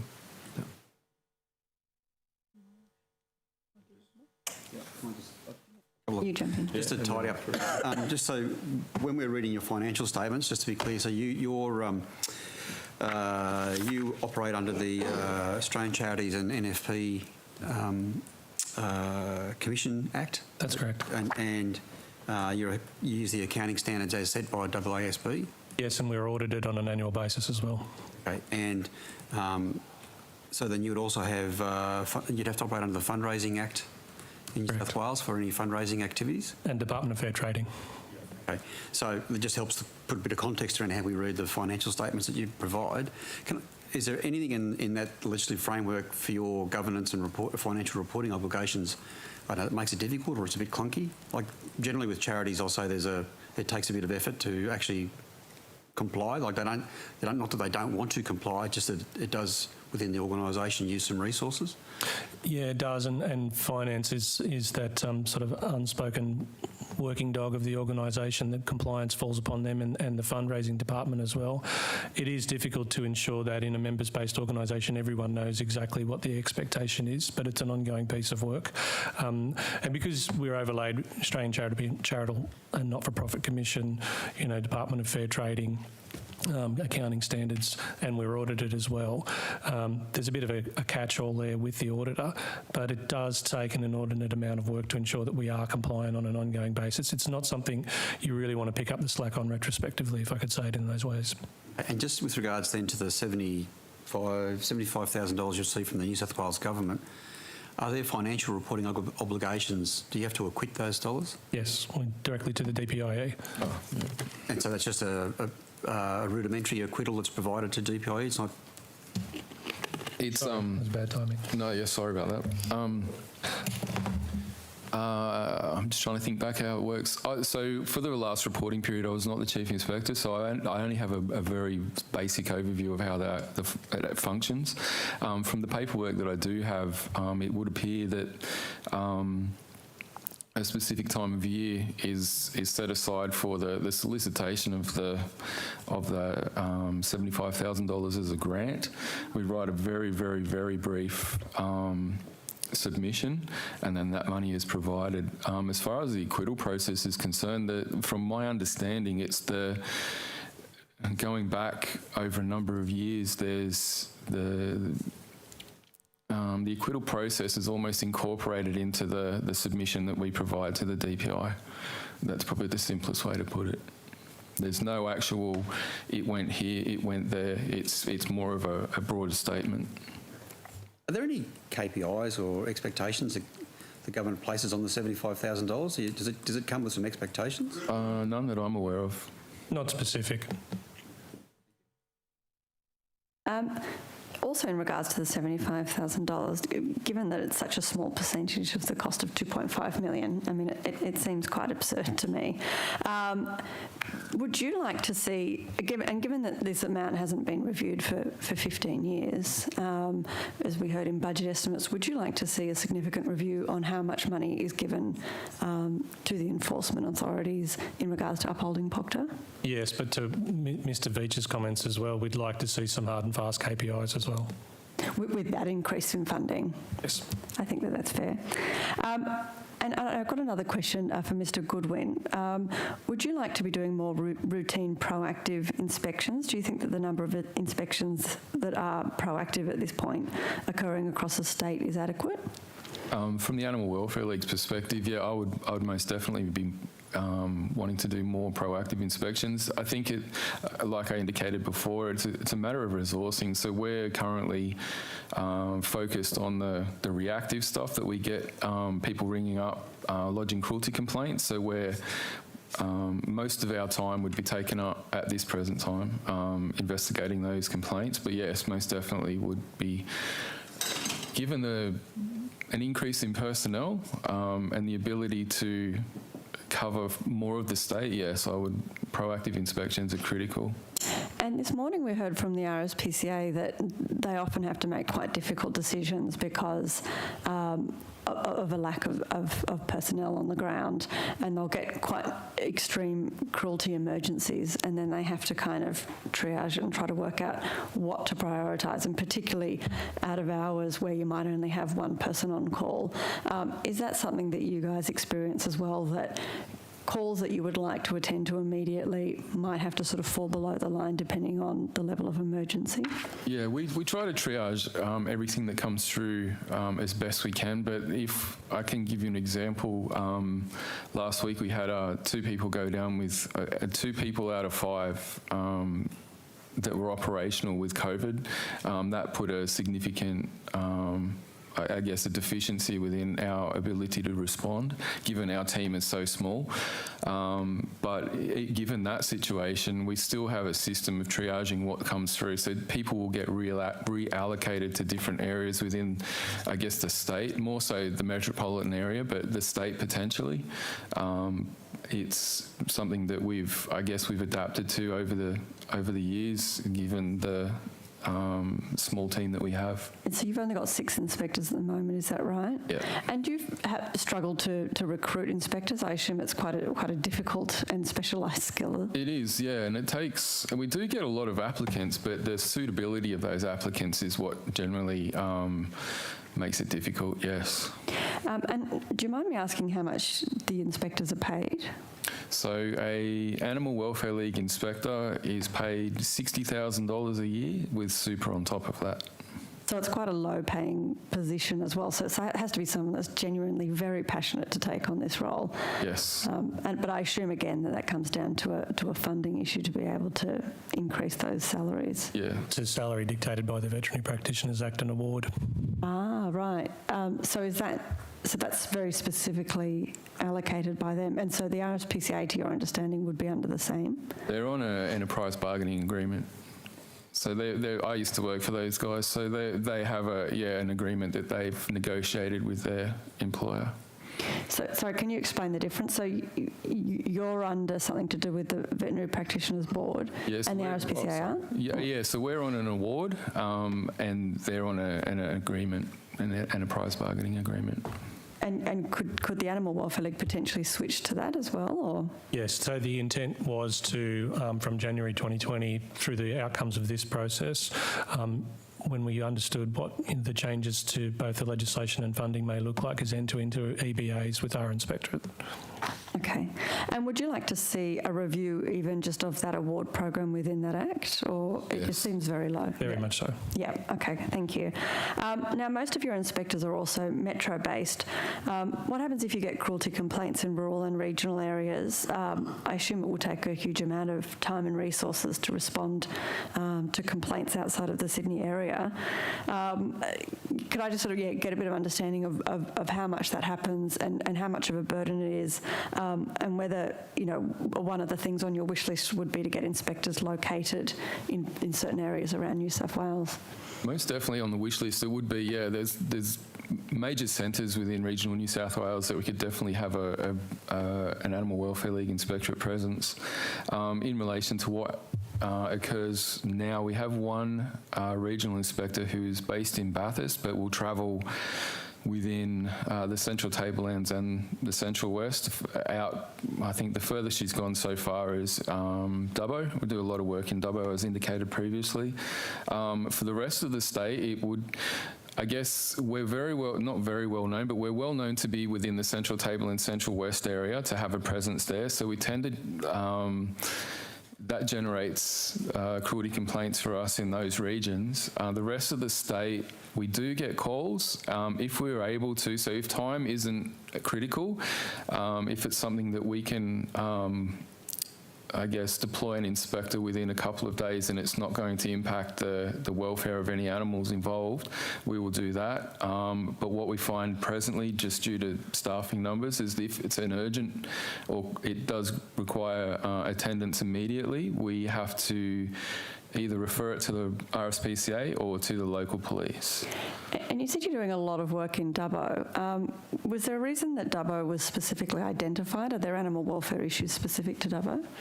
I identified Dubbo through our outreach program. We were dealing with parks, and then we went to Dubbo, took a couple of animals in there, and we got to talking to local staff.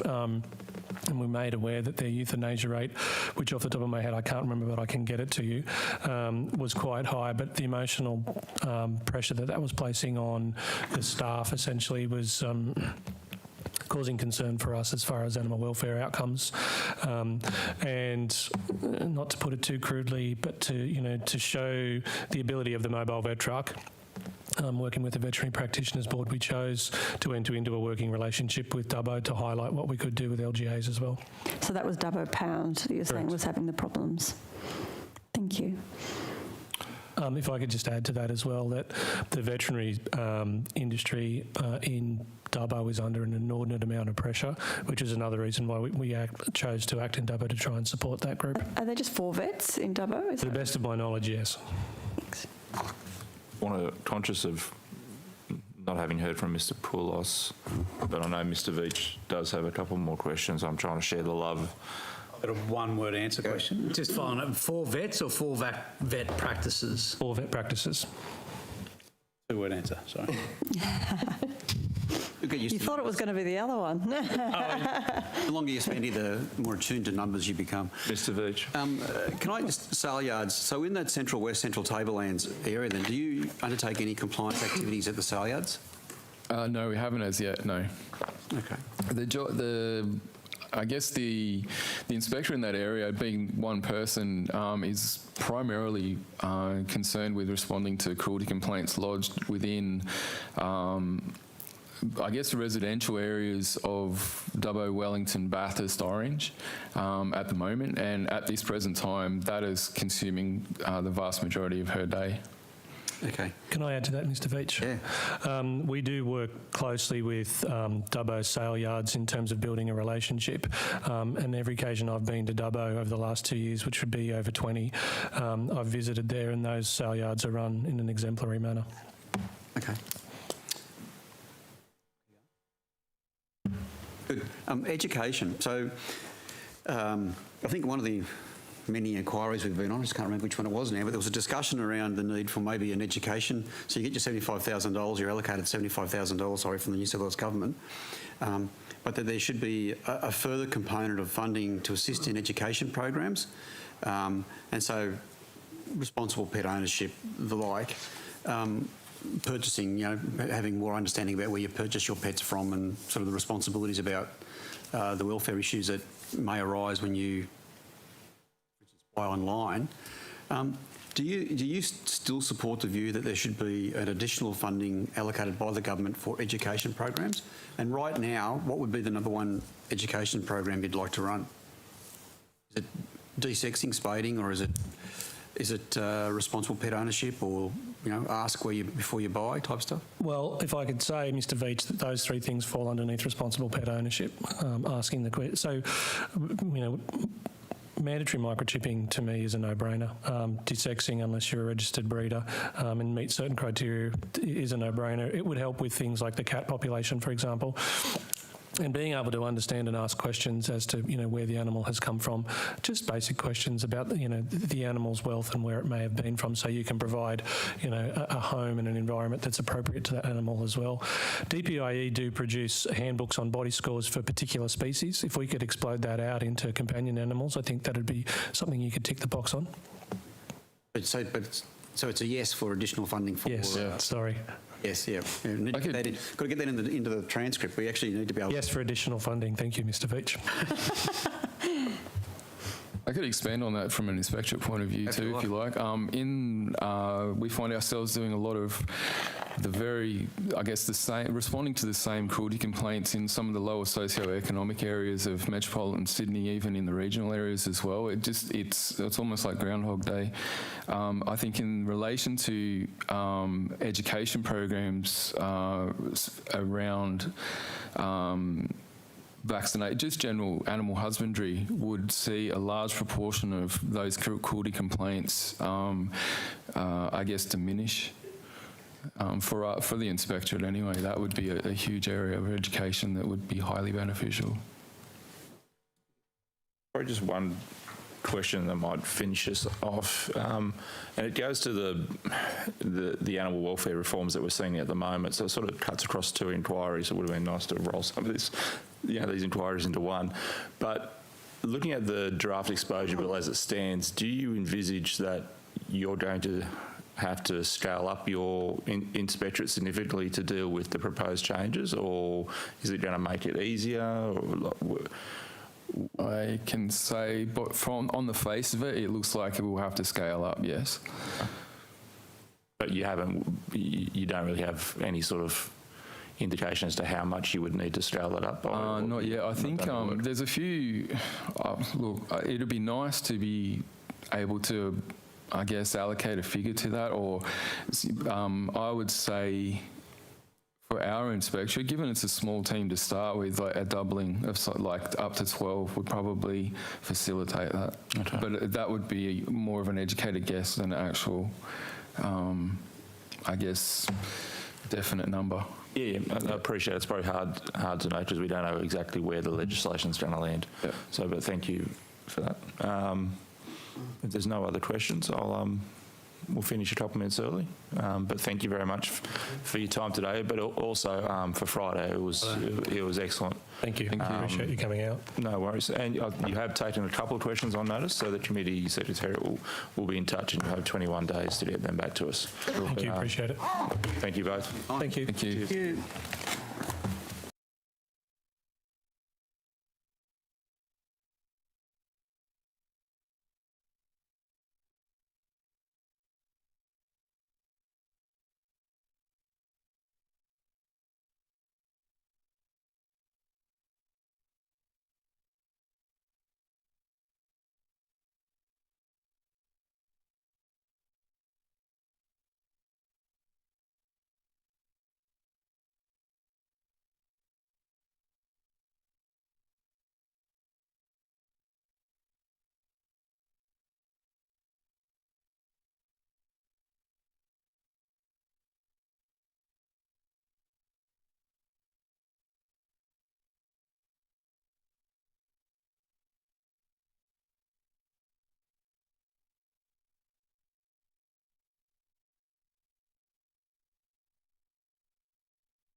And we're live. Welcome back to our next session in the inquiry into the approved charitable organisations under Prevention of Cruelty Animals Act 1979. We now welcome witnesses from Animal Care Australia, Animal Defenders Office and the Cat Protection Society of New South Wales. So starting with witness to my left, can you please state your name, position, title and swear either an oath or affirmation? Christina Vesk, Chief Executive of the Cat Protection Society of New South Wales, and I swear that the evidence now about to be given by me shall be the truth, the whole truth, and nothing but the truth, so help me God. Thank you. Mr Davis. Sam Davis, Vice President of Animal Care Australia. I solemnly, sincerely and truly declare and affirm that the evidence now about to be given by me shall be the truth, the whole truth and nothing but the truth. Donnelly. Michael Donnelly, President, Animal Care Australia. I solemnly, sincerely and truly declare and affirm that the evidence now about to be given by me shall be the truth, the whole truth and nothing but the truth. Thank you. And Ms Ward. Tara Ward, Executive Director and Managing Solicitor in a volunteer capacity of the Animal Defenders Office. I solemnly, sincerely and truly declare and affirm that the evidence now about to be given by me shall be the truth, the whole truth and nothing but the truth. Thank you. Thank you. And just in that same order, would either of you like to make a short opening statement? I'd like to thank the committee for the invitation and for your concern for animal welfare. I'd like to acknowledge the work of the Rspca and AWL inspectors. They have a tough job. It can be dangerous, confronting and traumatic, and I admire their courage and professionalism, and on behalf of Cat Protection, thank them. To reiterate Cat Protection's comments to the original inquiry, the current framework doesn't support a coherent, triaged and integrated system that is adequately resourced to investigate animal cruelty. Animal abuse is a horrific crime that can flag other criminal behaviours. For example, there is an established link between animal abuse and domestic violence. I have a recent research paper to table examining this link. There are also matters which are not so much deliberately criminal but rather acts of neglect and which are better dealt with by support and education, for example, a farmer in crisis or mental health interventions such as in cases of animal hoarding. Many submissions pointed to a lack of detail in the approved charitable organisations' annual reports. Indeed, we made this observation ourselves, but as we also noted, they aren't even adequately funded for their compliance activities, let alone reporting and data analysis. There are many valid observations in several submissions from New South Wales farmers to New South Wales young lawyers. There are policy issues to be resolved. Whatever the Parliament and Government choose to do, the system for monitoring compliance and investigating cruelty must be significantly better funded for the sake of animals and people. Thank you. Mr Davis or Mr Donnelly? I will, thank you, Chair. Good morning, Chair. I ask that my statement and a document that we've brought with us be tabled, if that's okay.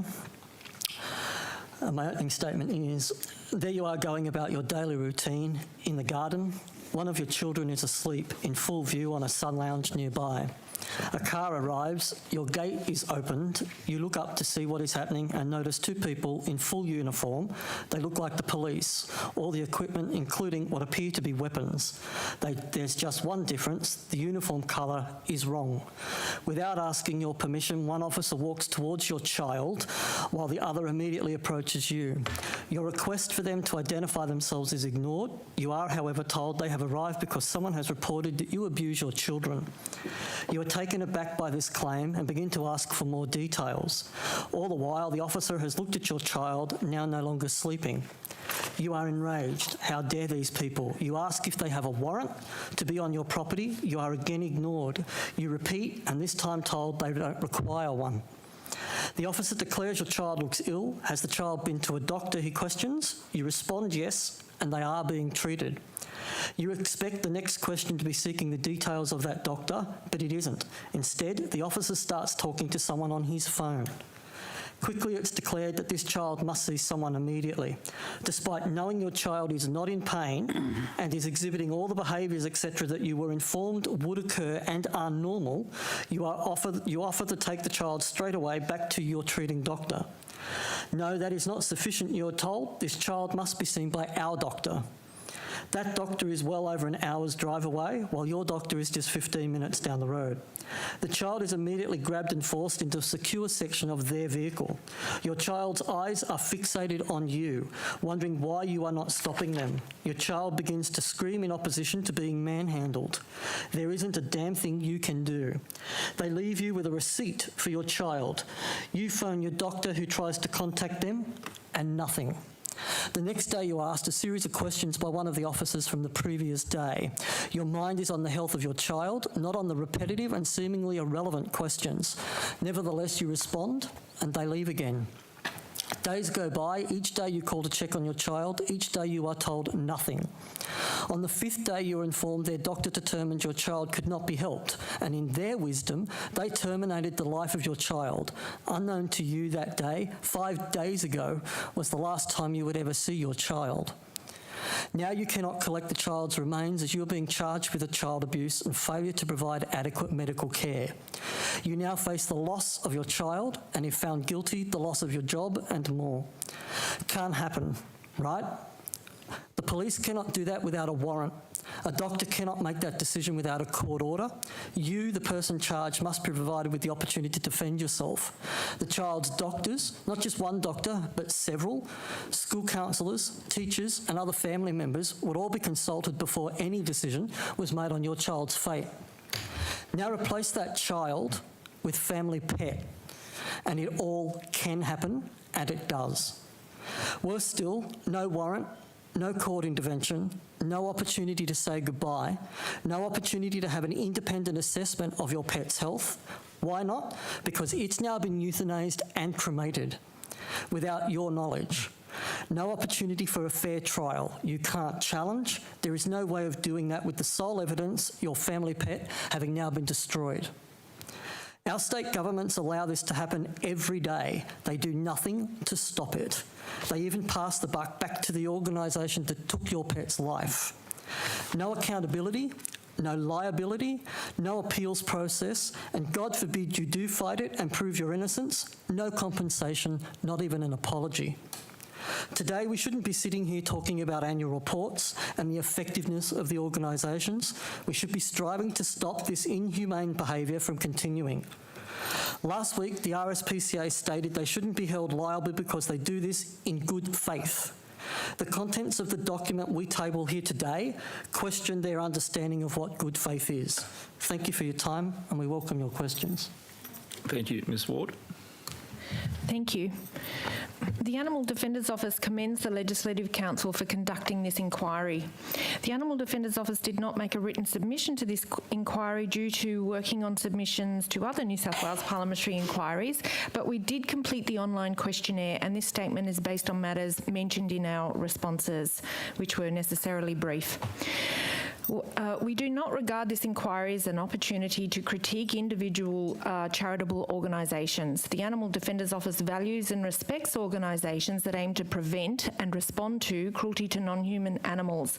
However, we would all be failing in our duty to protect animals from harm at the hands of humans if we did not seek to identify systemic flaws in the animal protection legal framework that make meaningful enforcement difficult to achieve.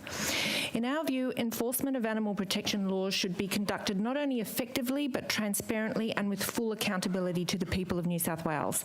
Annual reports can be useful in achieving a level of accountability and transparency.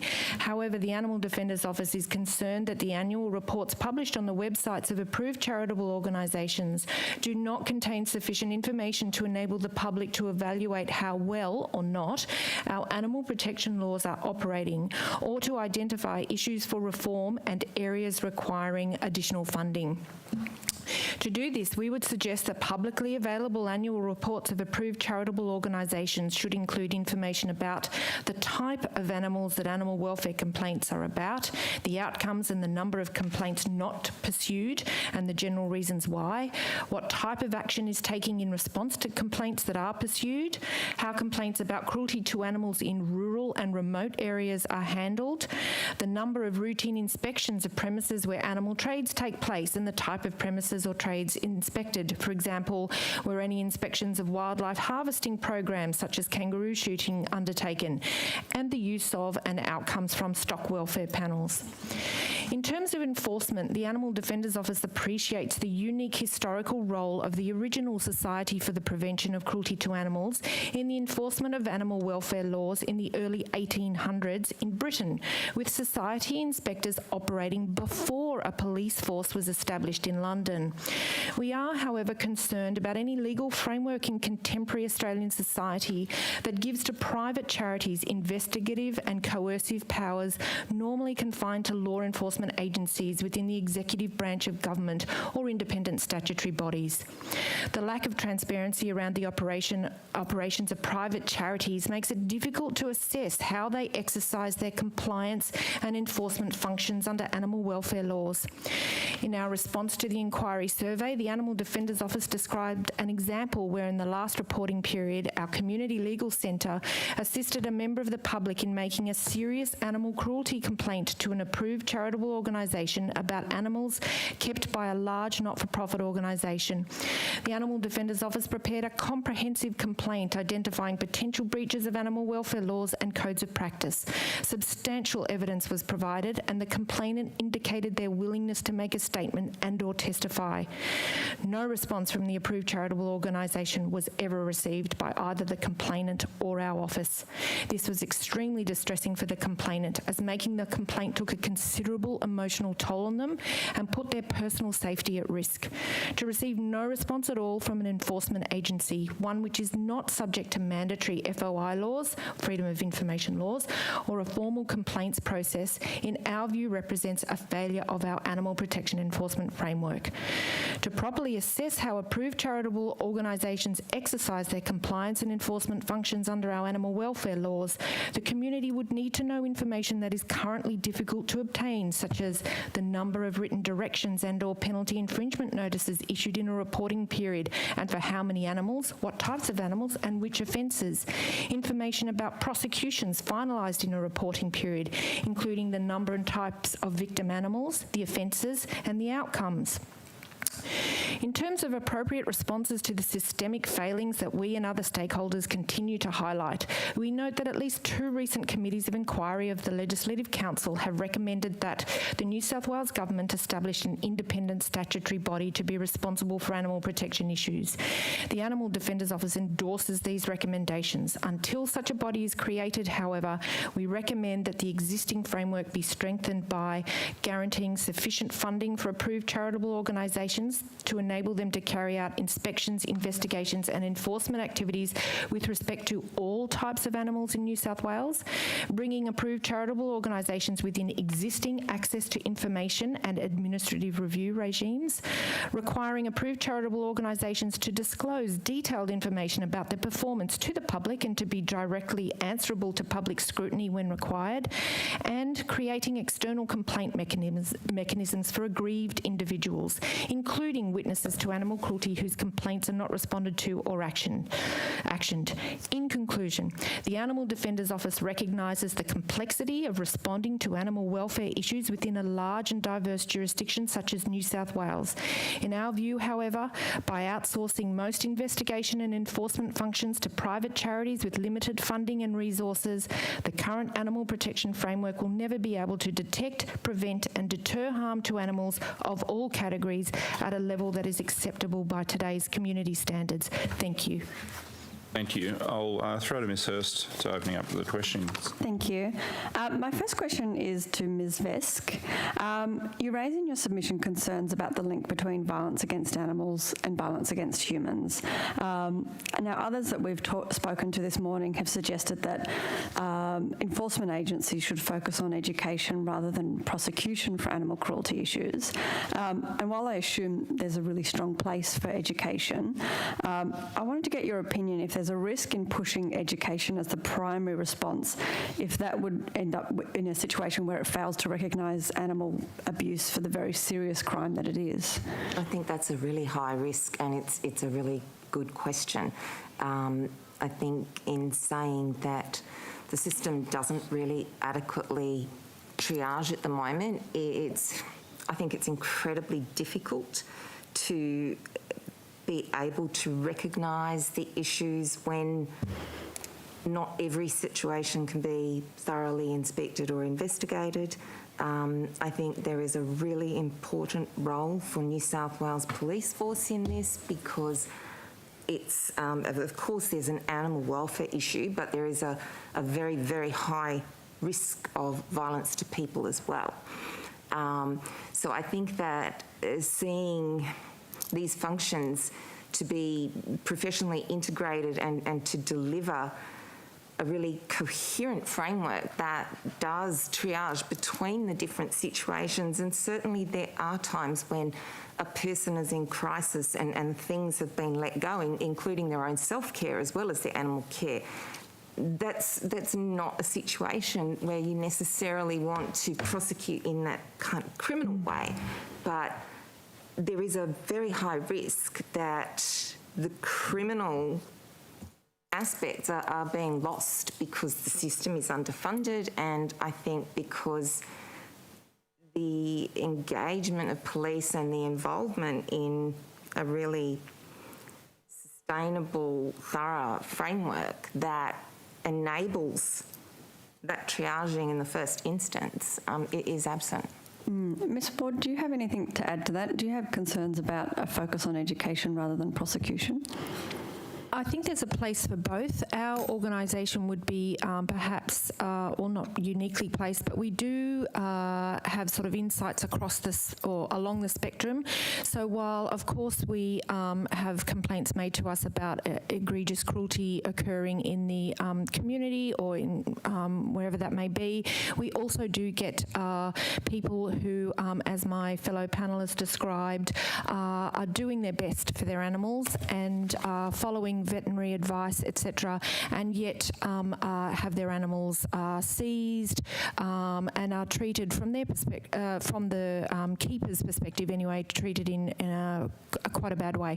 So I think there's a role for both, and what we find is that they usually go hand in hand. So while education can occur, the problem would be if the animal is left to languish, or the animals.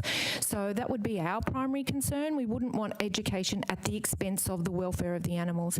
So what we find is that education occurs while the whole sort of prosecution process, or the investigation, starting with that process, is occurring as well. So certainly we wouldn't want to see one at the expense of the other.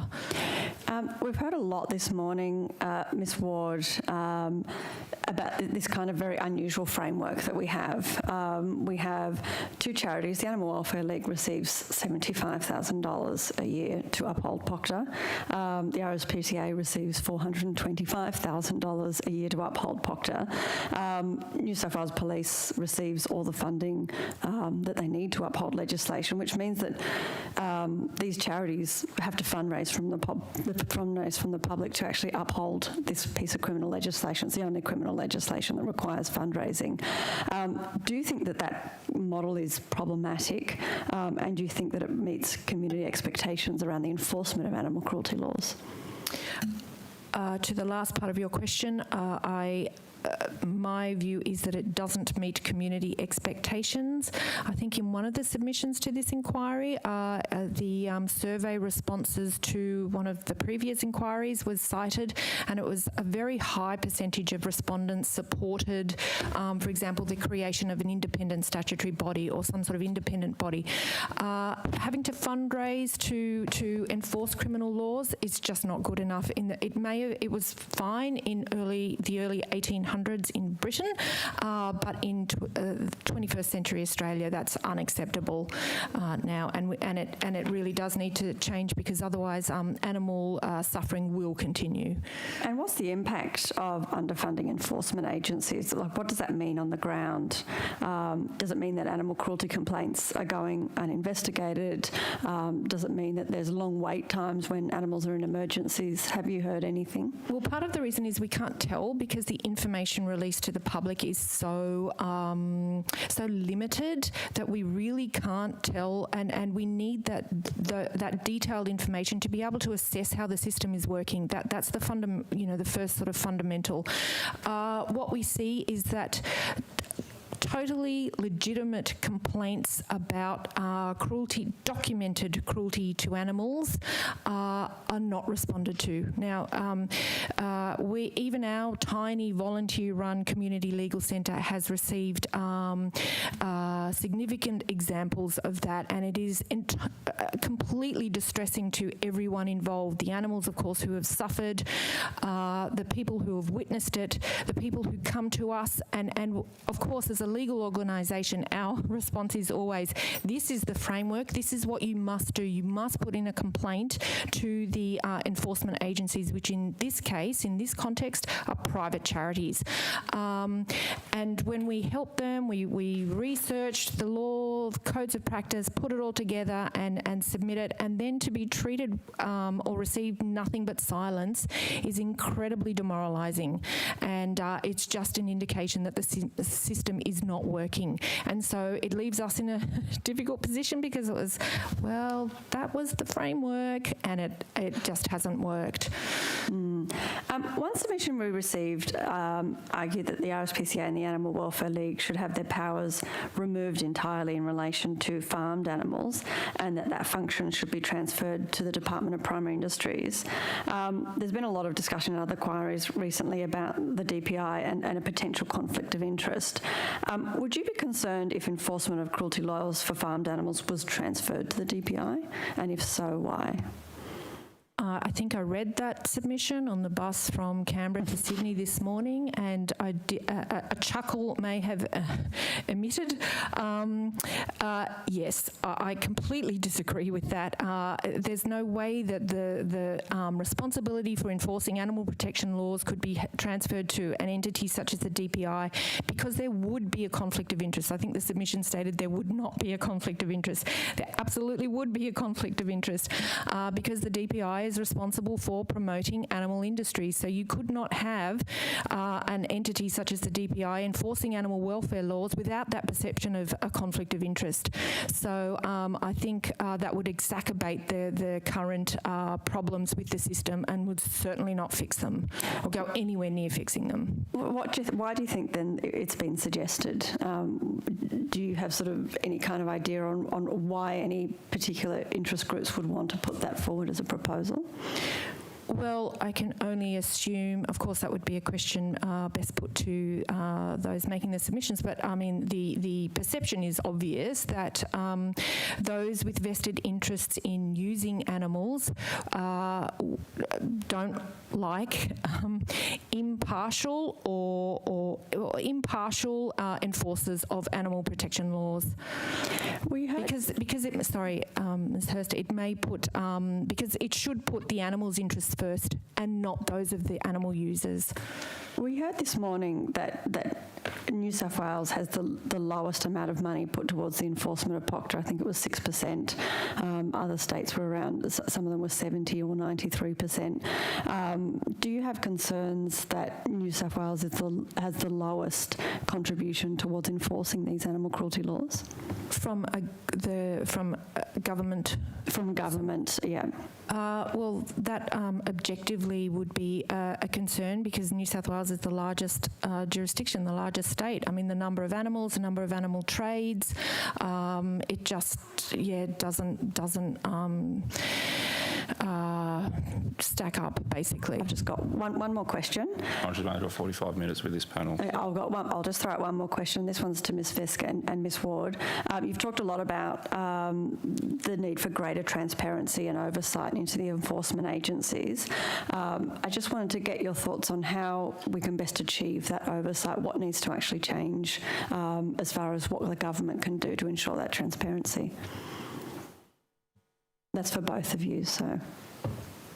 Yeah, would you like, just because I have racked my brain on this. I mean, I think it is a very difficult policy question, because looking at it practically, and we know what is in place now, makes any kind of way forward either incredibly clunky because you're dealing with the existing system, or alternatively, which would be, my ideal, is you just start with a clean sheet of paper and identify what your objectives are, importantly, it has to be properly funded. And I worry that if simply lots of layers of accountability are added to the existing system with nothing else changing, it simply means a diversion of those very limited resources from investigating cruelty and into reporting. And having said that, I mean, I think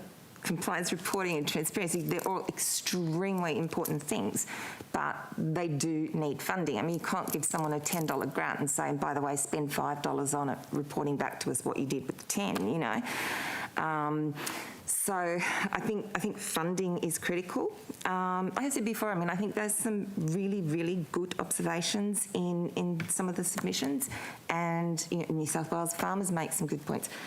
New South Wales young lawyers make some really great points. I'd love to see some people like that sitting down together and actually designing a system that meets those goals of independence and transparency, but actually, and the goal of achieving the objects of the Act, which is to prevent cruelty to animals, but also recognising that link to human violence and involving the police and understanding that this is about everyone's health and safety, not only animals. Yes, sorry, that's probably not a great answer. No, it makes sense. It's good. I'm happy not to if we're running out of time. Okay. I might just turn to a bit about the annual reporting. And I note that some of you said that you don't think it should be a great focus of the inquiry, but looking at the annual reports, is it your view that the way that they're set up is more about, I guess, soliciting more donations to keep their funding going outside of government rather than actually reporting tangibly on what they've done with the government funding in terms of enforcement?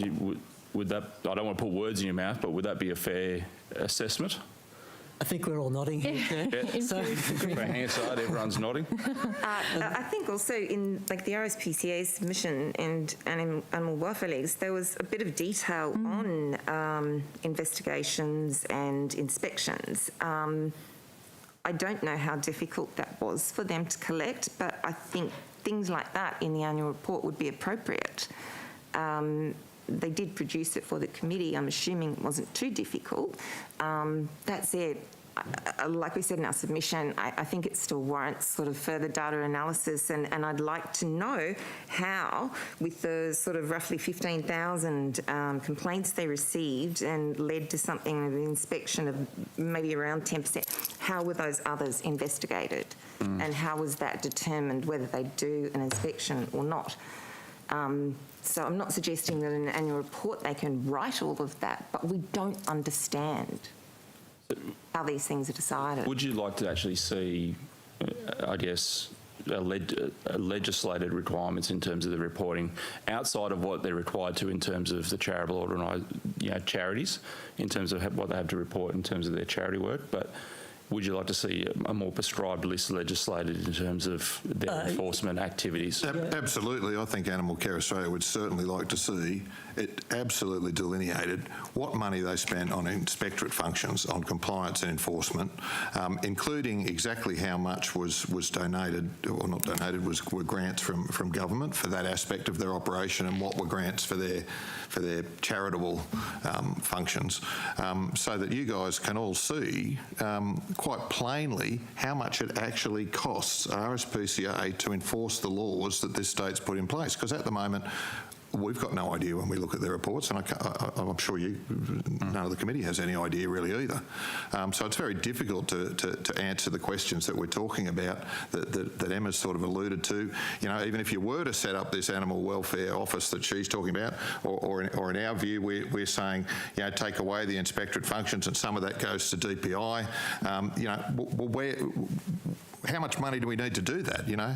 How much money are people that are donating in good faith to the RSPCA, how much of that is going to give somebody an on-the-spot, to enable the RSPCA to give someone an on-the-spot fine because their fence wasn't high enough or something, or they didn't, the vet's phone number was on the fridge when it should have been on the cupboard, or, this sort of nonsense that's gone on in the last 12 months.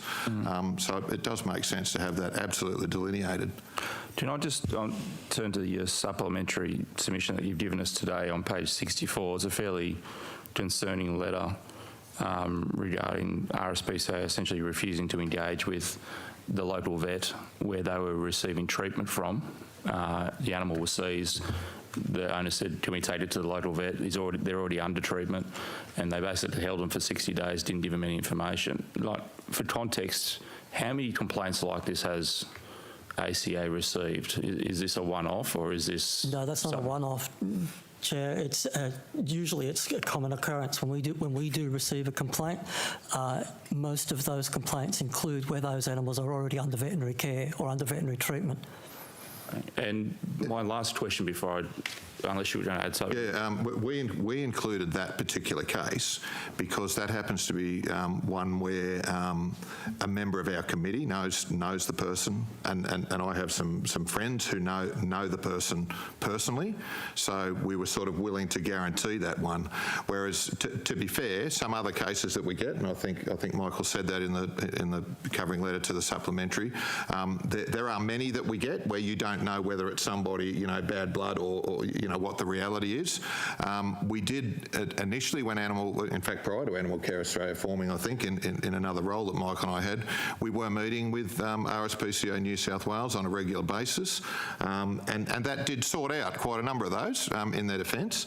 Then we had a disagreement. I won't go into the details of why, and basically Rspca New South Wales said to us, well, you're either for us or you're against us, and we said, well, we're neither for you or against you. We're trying to work with you, and all appointments were cancelled, and to be honest, we've not had a decent conversation with them since, which is very disappointing, and I guess that and these sort of cases have all led us to where we are today, where we're saying we're kind of biting the bullet and saying, look, it's probably enough's enough. There's enough evidence in our view that Rspca needs to be cut loose from its inspectorate functions. There's too much evidence showing that they're compromised in terms of activism. There's too much. I mean, the oversight problem is a legislative problem. I get that, and whatever happens next, there does need to be oversight for whoever it is that's doing it. I mean, as I said, they're not willing to collaborate. The education of their officers it's got problems. There's a range of issues that have all culminated in us, in Michael's opening statement, to sort of recommend, I guess, to this committee now that probably enough's enough, and given it's happening in other states, that we'd ask the committee to seriously consider whether, not AWL, whether Rspca New South Wales should any longer be a compliance be given inspectorate functions under the new Act. Before I go to Ms. White, I just wanted to pick up on that point you just made, that, and I note in the submission you say that you don't share the same views of Animal Welfare League. So if I could put it another way, what is Animal Welfare League doing better than Rspca at the moment in terms of that inspectorate role? The very thing that Ms Hurst just asked with the previous questions. They're educating first before they're regulating. They are actually putting the welfare of the animals first, not the goal of improving statistics. Ms Boyd. Thank you, Chair. I've got a couple of quick points of clarification for ACA, if I may, and then I've got a question for all of the panellists. In your original submission, you've got a sort of a dot point of, or a checklist of points. The two last ones, so the second last one talks about prosecutorial powers being removed from the Rspca New South Wales, and you've put in brackets, as it has in other states. To my knowledge, the Rspca still has prosecutorial powers in every state and territory, with perhaps the exception of the Northern Territory.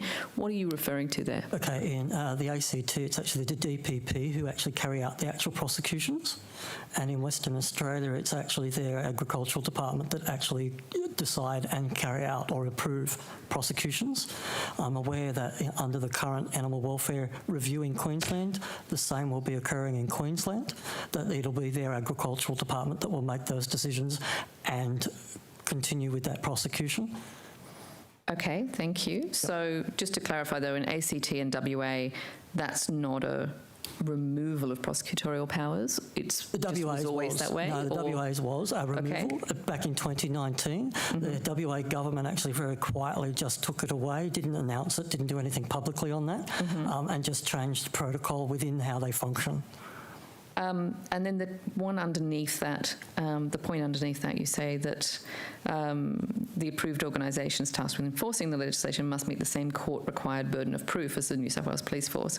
As a matter of law, the burden of proof would be the same regardless of who was bringing the prosecution. What did you mean by that point? What we're actually asking for there is that under the draft Animal Welfare Act, there are certain sections which we've quoted in our submission that actually would provide for an inspector to utilise the courts to achieve a certain goal without relying on that burden of proof or providing that person who's potentially being prosecuted with the opportunity to respond, defend, or even receive a fair trial. So the Sorry to interrupt. There's also some other issues in terms of the way that when animals are seized. So there's quite a number of cases that we hear where the reason that people don't defend themselves is because their legal advice, and understandably, is that this animal's going to be kept and seized for 6 to 12 months or however long the court process takes, and the amount that you're going to be up for to pay for the housing of that animal far exceeds the fine, what you're going to get in court. So in other words, people plead guilty. So I'm not. I know you're in the other inquiry on animal. So we've sort of recommended that the state needs to take on the cost involved in that, so that we can have a fair due process, so that people defend their own innocence rather than plead guilty. Is the way that the particular powers are drafted, not that if the New South Wales Police Force was to be doing the same things under those provisions, that it would be subject to a higher level of burden of proof. No, that's not what we're trying to say. No, it's perhaps a higher level of scrutiny. Thank you. A higher level of scrutiny the police force. And so my final question then is to all of you. Given that we have a situation, as Ms. Hurst said, quite a bizarre situation where we have certain crimes relating to animals only being enforceable by private individuals, by private charities, why do we just stop at these two, and should we instead be opening up the ability to prosecute to all private individuals and groups?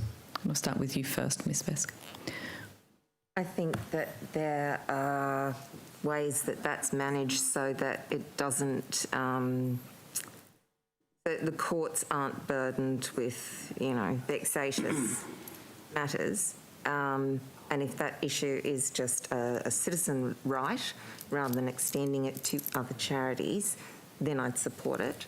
I think as things stand, those two charities currently, their teams of inspectors are well trained and experienced in investigations. But I take your point, and I don't disagree that it ought not be impossible for a person to bring a private prosecution.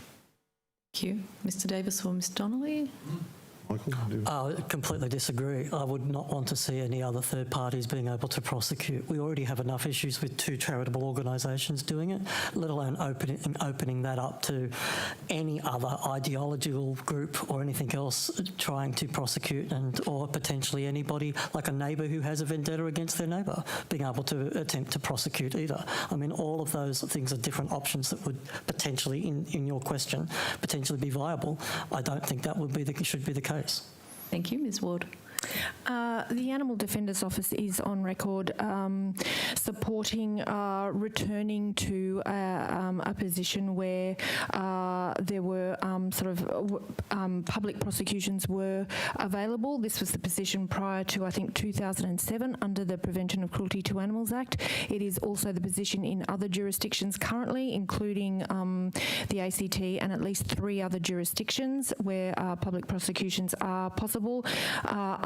When public prosecutions were possible under Prevention of Cruelty to Animals Act, we had some very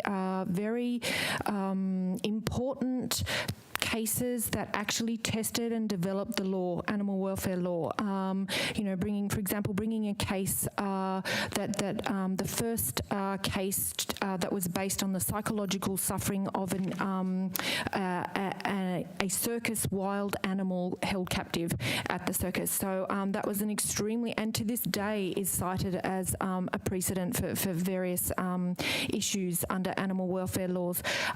Public prosecutions is the default position under the Criminal Procedure Act 1986 in New South Wales. So it certainly wouldn't be anything radical if we were to return to that under the Prevention of Cruelty to Animals Act in New South Wales. Thank you. Can I correct something here? Both of our people either side of us here have actually referred to it as the Prevention of Cruelty to Animals Act. As from this point moving forward, it isn't. It's actually the Animal Welfare Act. Not in place yet, though. I realise it's not in place. No draft legislation has been introduced to the Parliament, as I'm far aware as of I'm that, aware. but my point being, we shouldn't be focused on the prevention of cruelty solely. It's actually an Animal Welfare Act. It should be all about animal welfare, not just the prevention of cruelty to animals. Yes, ICA wants to see the prevention of cruelty to animals stopped, and constantly we should be looking to improve and find ways of improving the animal welfare, not just about preventing animal cruelty, but improving animal welfare as well, if I may. Thank you. Mr. Barrett? Mr. Donnelly, I sort of look to you for nod that I'm paraphrasing correctly, but you'd like to see the prosecution powers mirror what they do in WA and Queensland, where they sit with the department. In those two states, I'm guessing it'd be the bulk of our animals, definitely our livestock animals anyhow. Do I infer from that then also you don't have a concern about any conflict of interest with those powers sitting in those departments? We don't have the conflict of interest concerns as long as all of the other measures that we've put in play in our submission of accountability and transparency and all that are actually implemented. No, we would not. If there are the appropriate appeals processes in place, etc., then that conflict of interest could very easily be dealt with, very easily. And I think that sort of transparency and oversight exists by its very nature within departments like the Department of Primary Industries, whilst it doesn't exist at all, as far as we can tell, within the charitable organisations. So a lot of the issues that we've got here in terms of, the Ombudsman being able to deal with things and the GIPA Act and all the rest of it, all that sort of stuff solves itself if it's, obviously an animal welfare department within New South Wales DPI, as we have now. And we have complete faith in Kim Filmer, the current Chief Animal Welfare Officer, to do a good job in that respect. Do you have any questions on Mr. Primrose? In a couple of minutes, if I could. First of all, can I just say I was the one posing the questions around education this morning, and I wasn't in any way inferring that you should reduce the compliance activities by having education. I was actually talking about a deliberate funding stream above and beyond that, is what I was actually saying. I wasn't referring to those questions. And so, just to make that clear, what we're talking about here with the GIPA Act is actually what they call follow the dollar legislation. So there's been discussion before at previous inquiries around Animal Welfare League and the Rspca having to comply with GIPA provisions because they receive government dollars. Now, it is a bit unusual in that in other areas, if you receive in the disability field, you receive government dollars, you're actually not always required to meet follow the dollar type legislation. So essentially what I gather here is there is an issue, because it's been raised with me again, around people applying under GIPA for information from both AWL and Rspca. And I probably Ms Ward, in your organisation's probably more than the others, but I could be wrong about that. Do you still continue, because Mr Coleman, I think at one of the inquiries actually said that they do comply. Do you still have issues around accessing information under the GIPA Act as it relates to the Rspca and Animal Welfare League? And I'll ask the other panellists too, but I want Ms Ward first. Thank Thank you. We have just put in, following on from the evidence provided at a previous inquiry, and it was certainly news to us, that the RSPCA considers itself to be subject to freedom of information laws. So following on from that, we have actually just put in our first request, and so unfortunately that is just happening now. So we will certainly see how that goes. But in the past, outside of that framework, we have had absolutely no luck in getting any information from the organisation as to why matters where we have put in detailed complaints do not proceed. I'll just add, in terms of GIPA, I think there's a difficulty for RSPCA or AWL, I guess, determining what information is it that's subject to GIPA and what isn't, because when does an investigation become an investigation under POCTA and when does it become, an animal welfare thing? So there's difficulties there that we've discussed with government staff in the past. But on the Ombudsman issue, we have had advice from the New South Wales Ombudsman that yes, people can put in a complaint for those public functions. I asked for statistics, and I've spoken to people in the Ombudsman's office only in recent days, and the reality is nobody, I don't think, ever has. There's a couple of complaints in their annual reports, 40 out of 6,000 odd that aren't classified as anything, so it is possible, and I guess they could go and troll through them. But the reality is the public's completely unaware that option's open to them, and in any case, certainly the Ombudsman's office would not investigate an individual complaint. It would only be if there was a whole stack of them that they would then start to investigate, and at this point clearly that's not the case. I think probably because the public doesn't know that they can do that. And if I could answer your question, Mr. Veach, during our preparation for the upcoming puppy farm task force, we actually approached the RSPCA for the statistics from the puppy farm task force, and we were informed that information, albeit being publicly funded, was not available to the public, and we were informed that we would need to find that information elsewhere. It would not be available to us via a GIPA request, despite me stating I would be happy or prepared to provide or lodge one. We went to the Department of Primary Industries and referred us back to the RSPCA for that information. We ended up actually having to find those statistics thanks to you kind people who asked the questions during budget estimates. Ms. Vesk? Oh, we've had no need to seek information, so it's not really applicable. I'm conscious now we're just a little bit over time, but thank you very much. Can I just, I apologise, I just wanted to correct the record in response to a question asked by Ms Boyd. I referred to public prosecutions. I think I meant private prosecutions, if I could just correct that. I apologise, thanks. No problems at all. All right, so that concludes our session with you. I do believe you may have taken some questions on notice, but if you have, the Committee Secretariat will be in touch and you'll have 21 days. But once again, thank you for coming in, particularly given it's 2 weeks in a row we've now seen each other in some capacity. All right, so we'll now bring in our next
Welcome back to our last session before lunch on the inquiry into the approved charitable organisations under POCTA. We now welcome a witness from New South Wales Farmers, the President, Dr. James Jackson. Welcome, James.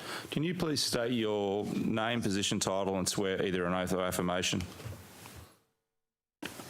Yeah, James Jackson. I'm President of the New South Wales Farmers Association, and I'll do the affirmation. I solemnly, sincerely and truly declare and affirm that the evidence now about to be given by me shall be the truth, the whole truth, and nothing but the truth.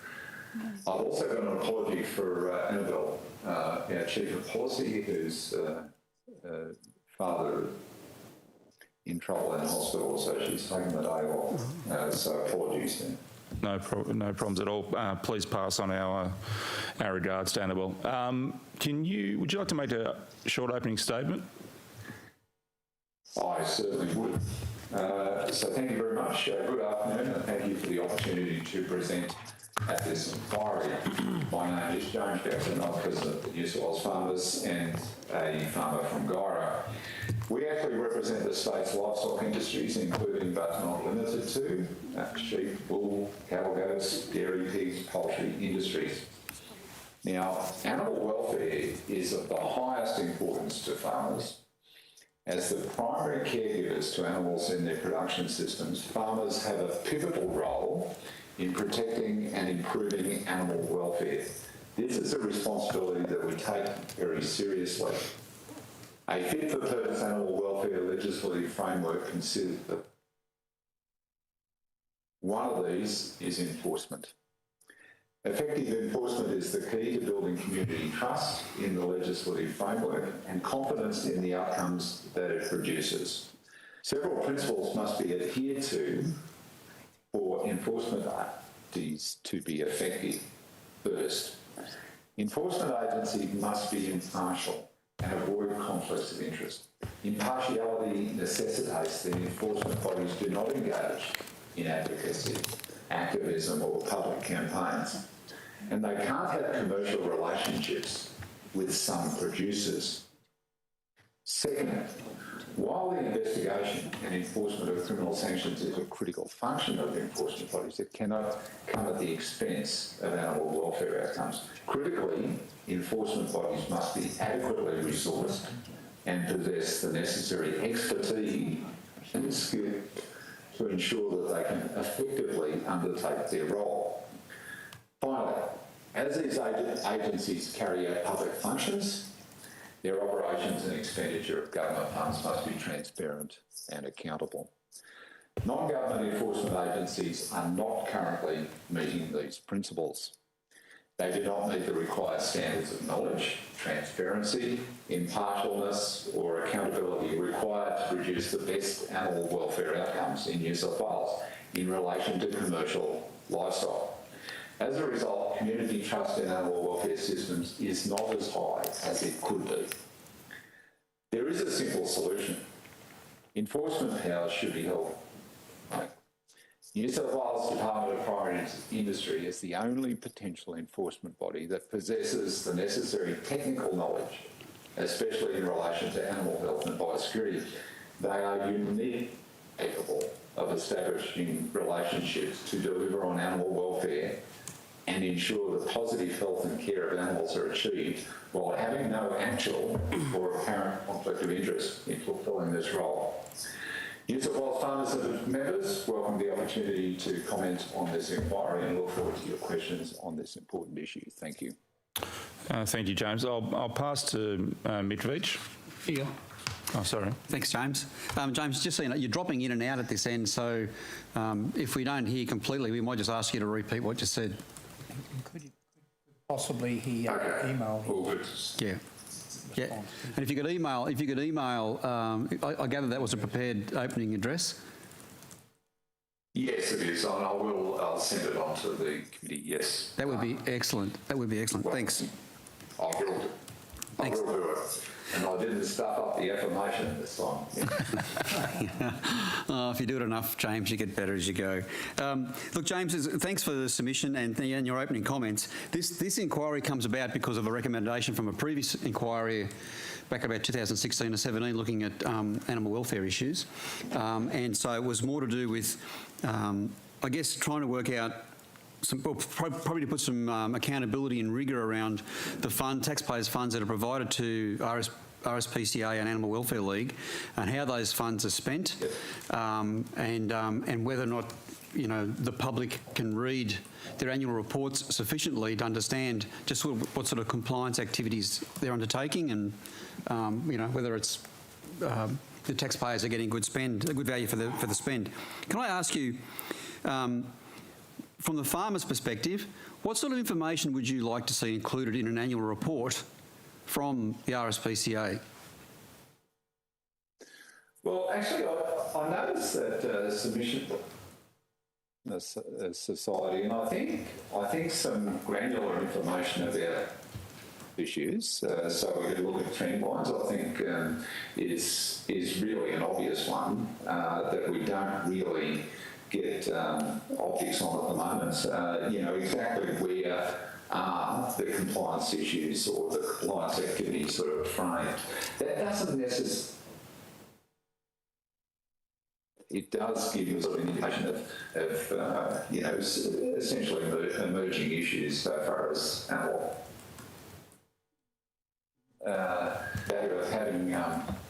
having more granular information about compliance issues against POCTA, I think is a very good idea, and I think we certainly endorse that.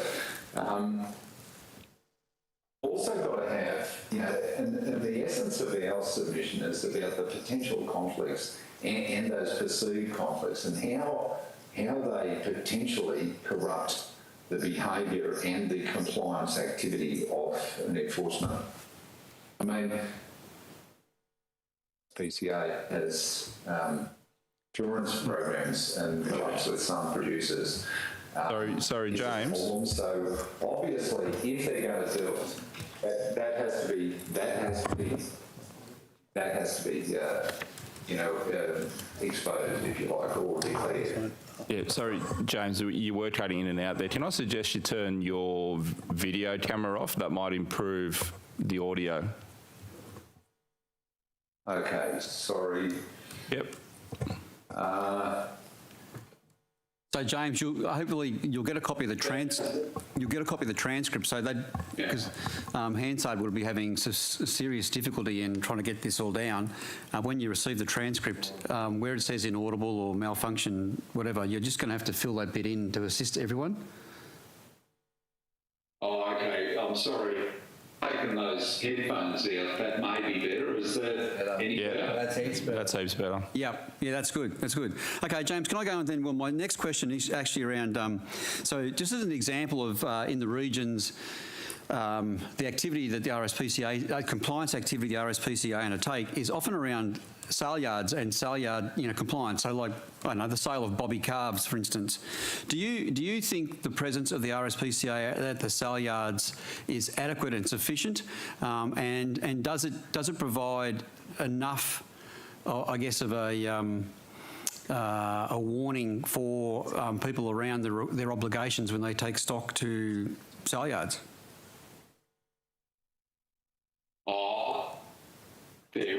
Their presence at sale yards, I mean, I've got to be honest, I don't think I've ever seen the RSPCA at sale yards. But look, the sale yard operators, have got compliance arrangements for animal welfare, making sure animals are fit to load and that sort of thing. I mean, I think that's sort of the idea that you need compliance officers there as a deterrent. I think that's probably ancient history, Mick. I think,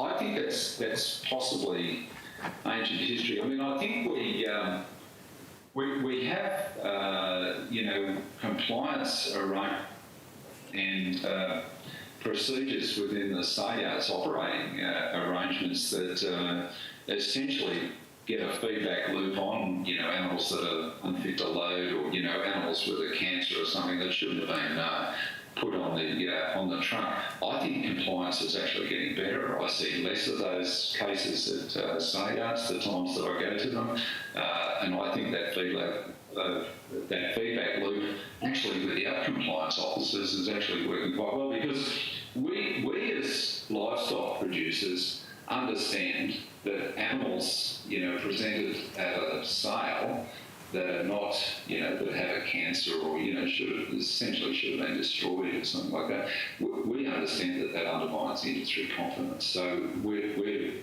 got our own compliance arrangements that police that quite strictly. And the sale yard guys have, we have, so far as producer goes, putting it on the truck, our LPA arrangements, our own internal assurance programs essentially dictate that we understand what's fit to load and what is appropriate to put on a truck and send to a sale yard.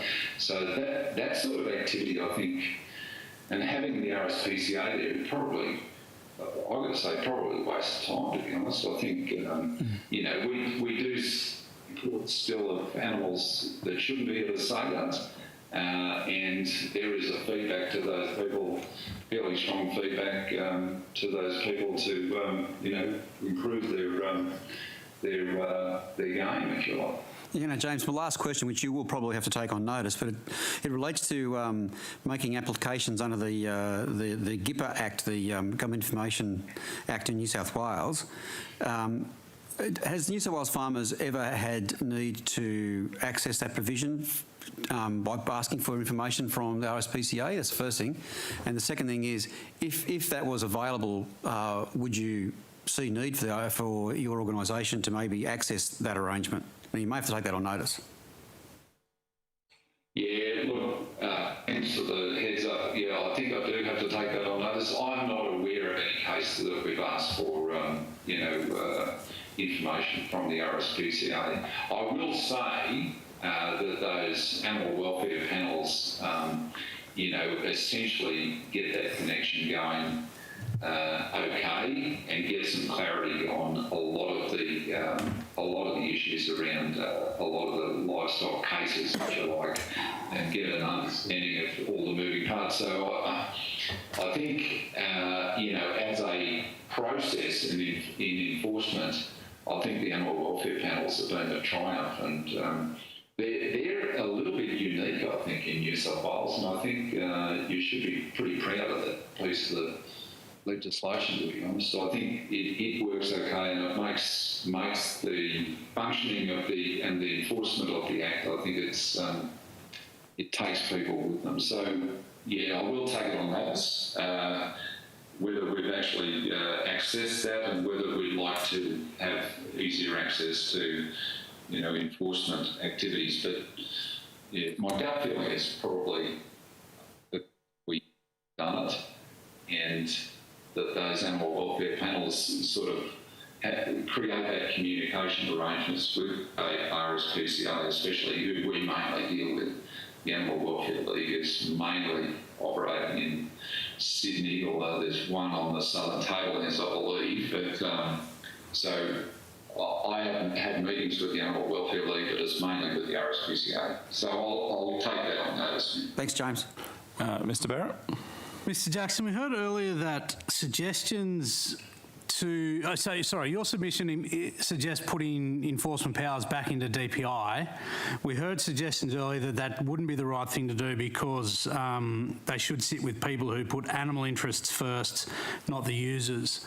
Can I just get your views on the reflection that DPI and industry are not putting animals first?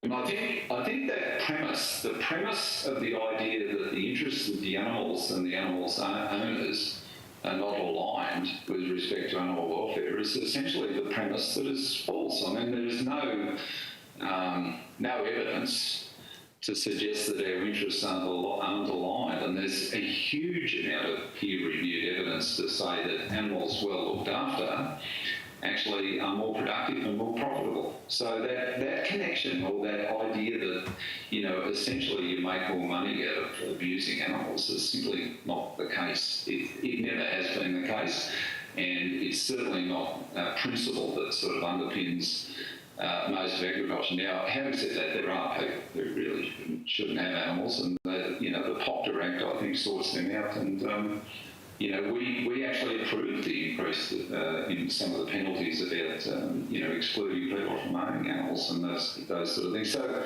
I think this idea that somehow the DPI is conflicted when it comes to you know, achieving these aims is ridiculous. And the DPI is uniquely positioned, if you like, to understand all the moving parts of animal welfare. This idea that animal welfare is some sort of construct to you know, animal health and biosecurity, and there's all sorts of factors that have animal welfare impacts. But the idea that our interests aren't aligned is just nonsense. I mean, I'll give you a case study, and that is the issue of pre-slaughter stress. Now, when you know, some years ago we did some research into eating quality in the meat industry. Now, that research revealed that if animals were stressed prior to slaughter, they didn't actually perform as well on the eating quality testing. So we've introduced a program that actually looks at an objective measurement of pre-slaughter stress that we can actually measure when we're looking at the meat of the animal. Now, that has designed leverages and indeed better management of the animals on farm.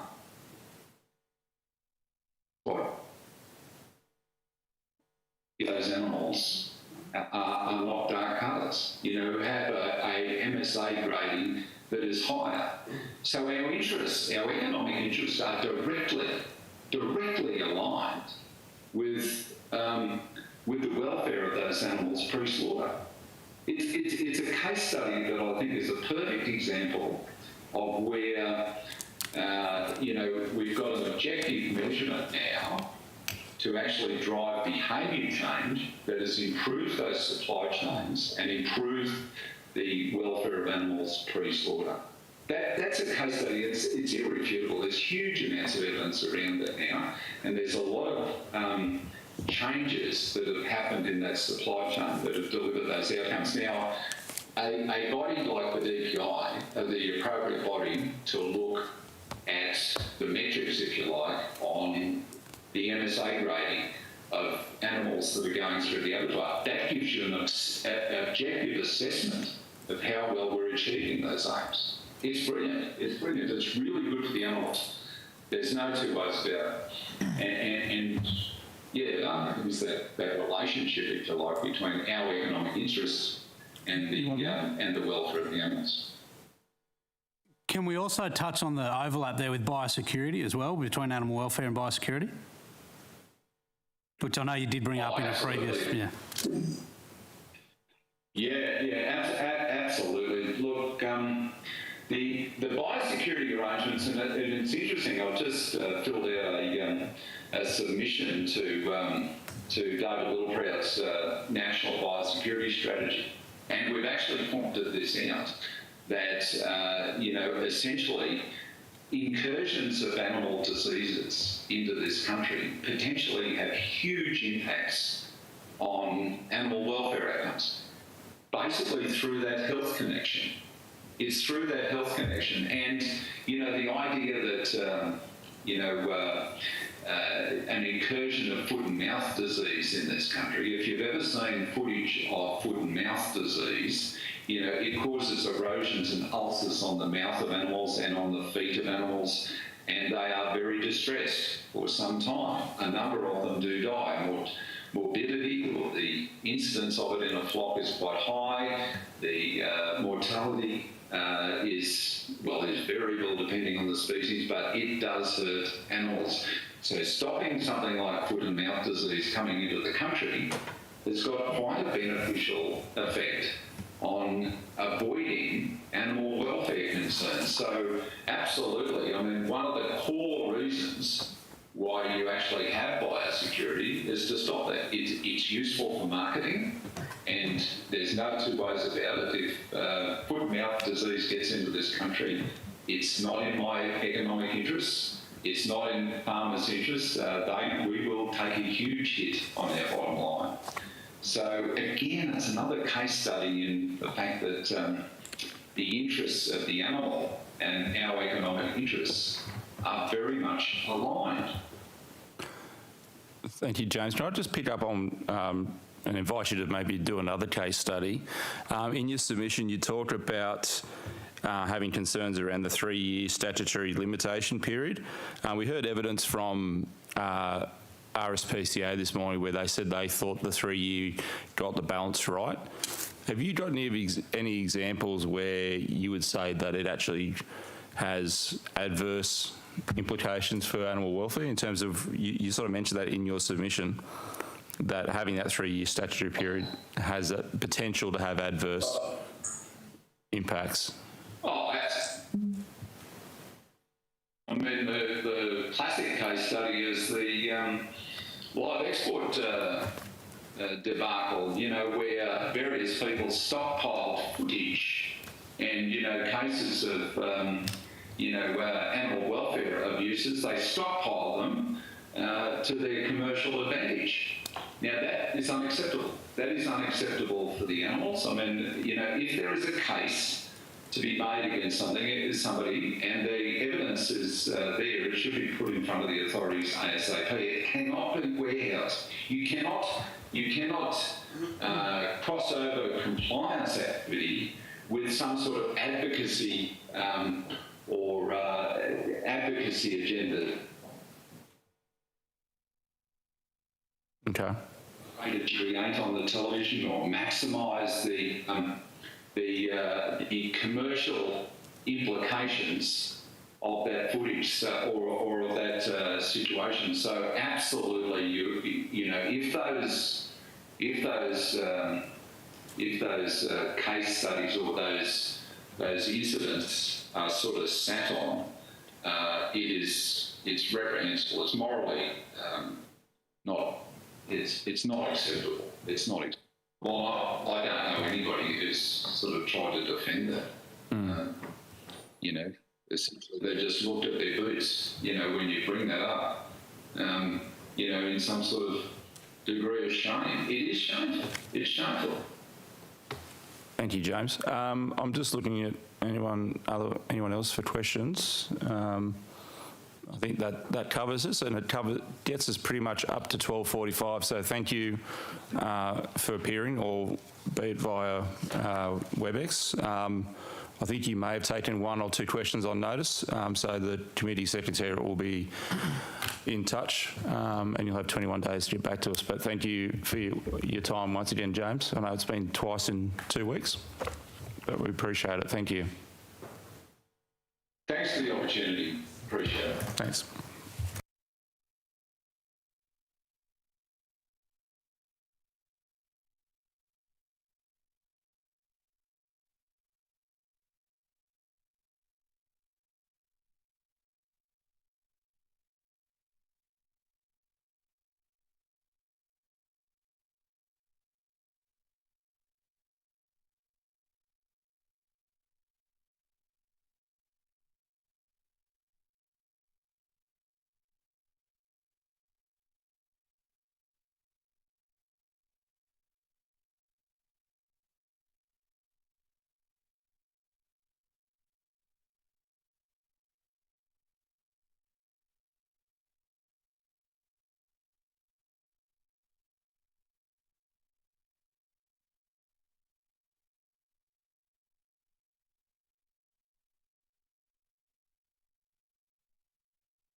Okay, welcome back to our last session into the annual inquiry into approved charitable organisations under POCTA.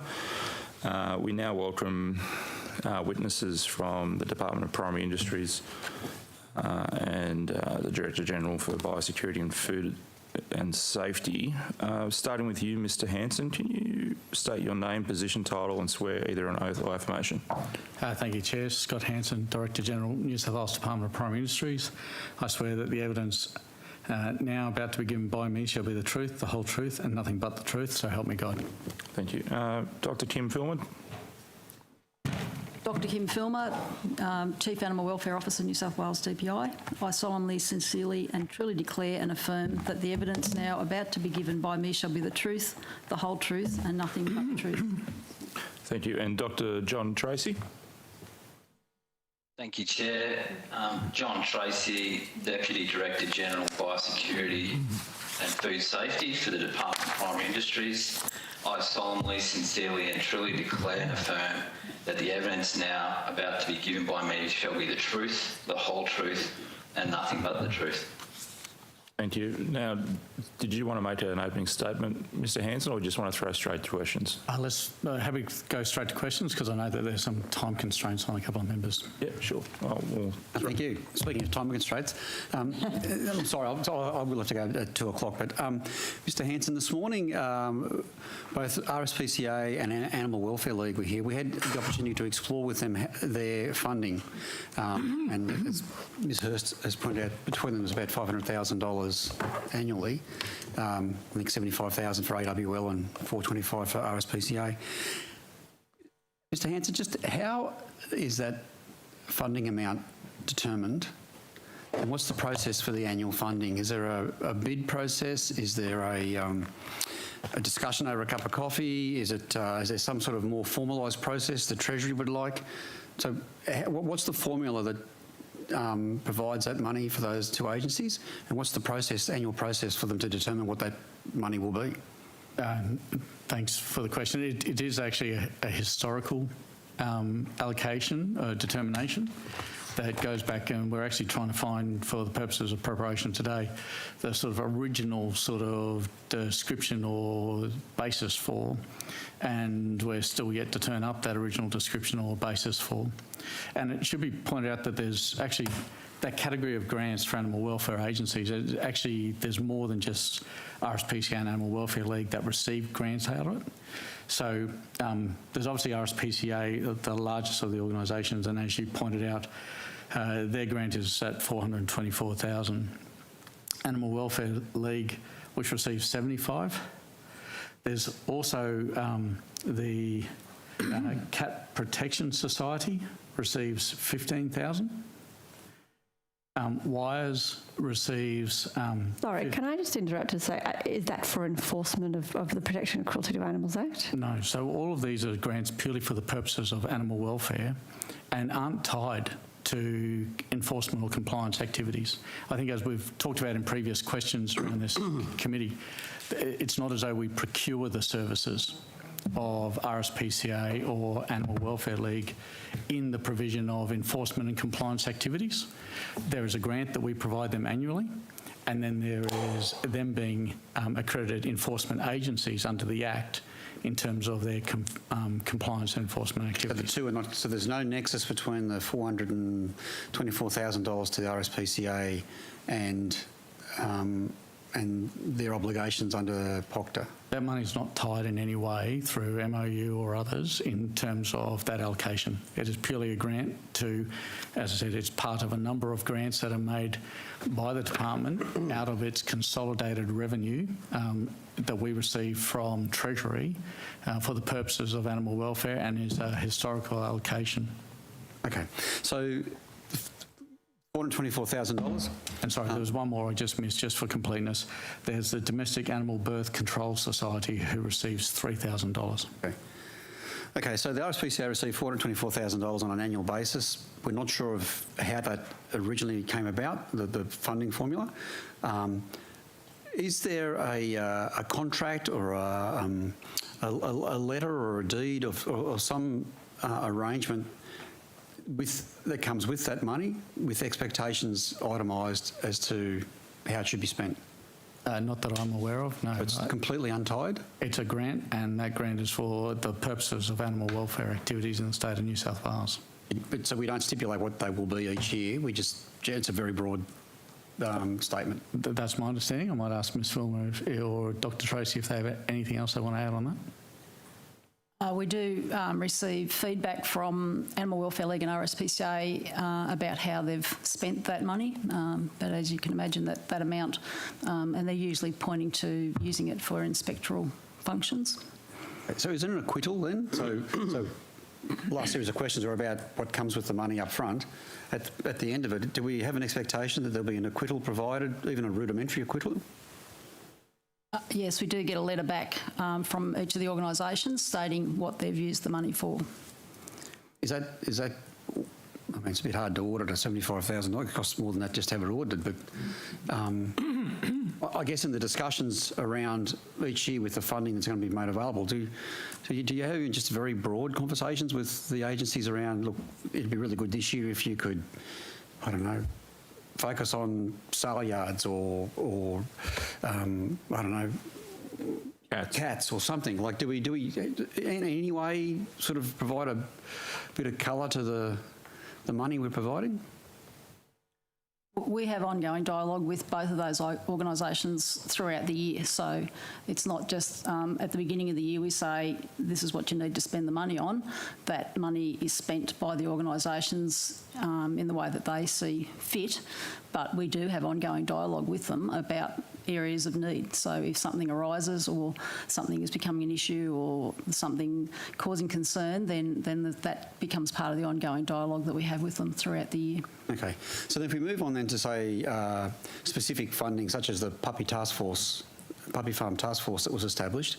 So then what was the process, Mr. Hanson, that developed, I guess, the program for that work and the funding that went with it? Like, how did that come about? And is it the same arrangement as the $424,000 or is there a different process that delivered that money? No, so that was a different process, and that process was basically a request to the Rspca to advise us what could they do with an allocation of funding to focus in on puppy factories and targeted enforcement and compliance activity on that front. And that's when they came back with their proposal for the task force, the costing for that task force, and that was then agreed to with this many extra inspectors, and the activity that we'd expect them to be undertaking. So let me get this right. So the Rspca identified a need, scoped out a plan or I guess a framework, and then presented that to government for funding. Did it have a funding request, or did you work out the actual funding in conjunction with the Rspca after it was agreed that their identified need and proposal was worthy? So the only additional piece of that would be, slight amendment would be the fact that government had identified the need for a targeted activity in this front and had a conversation with Rspca about what would you be able to provide for what amount of money in terms of targeted activity, and hence the creation of the Puppy Task Force. So they submitted this is a proposal for this amount of money, this is what it'll buy you. Thank you.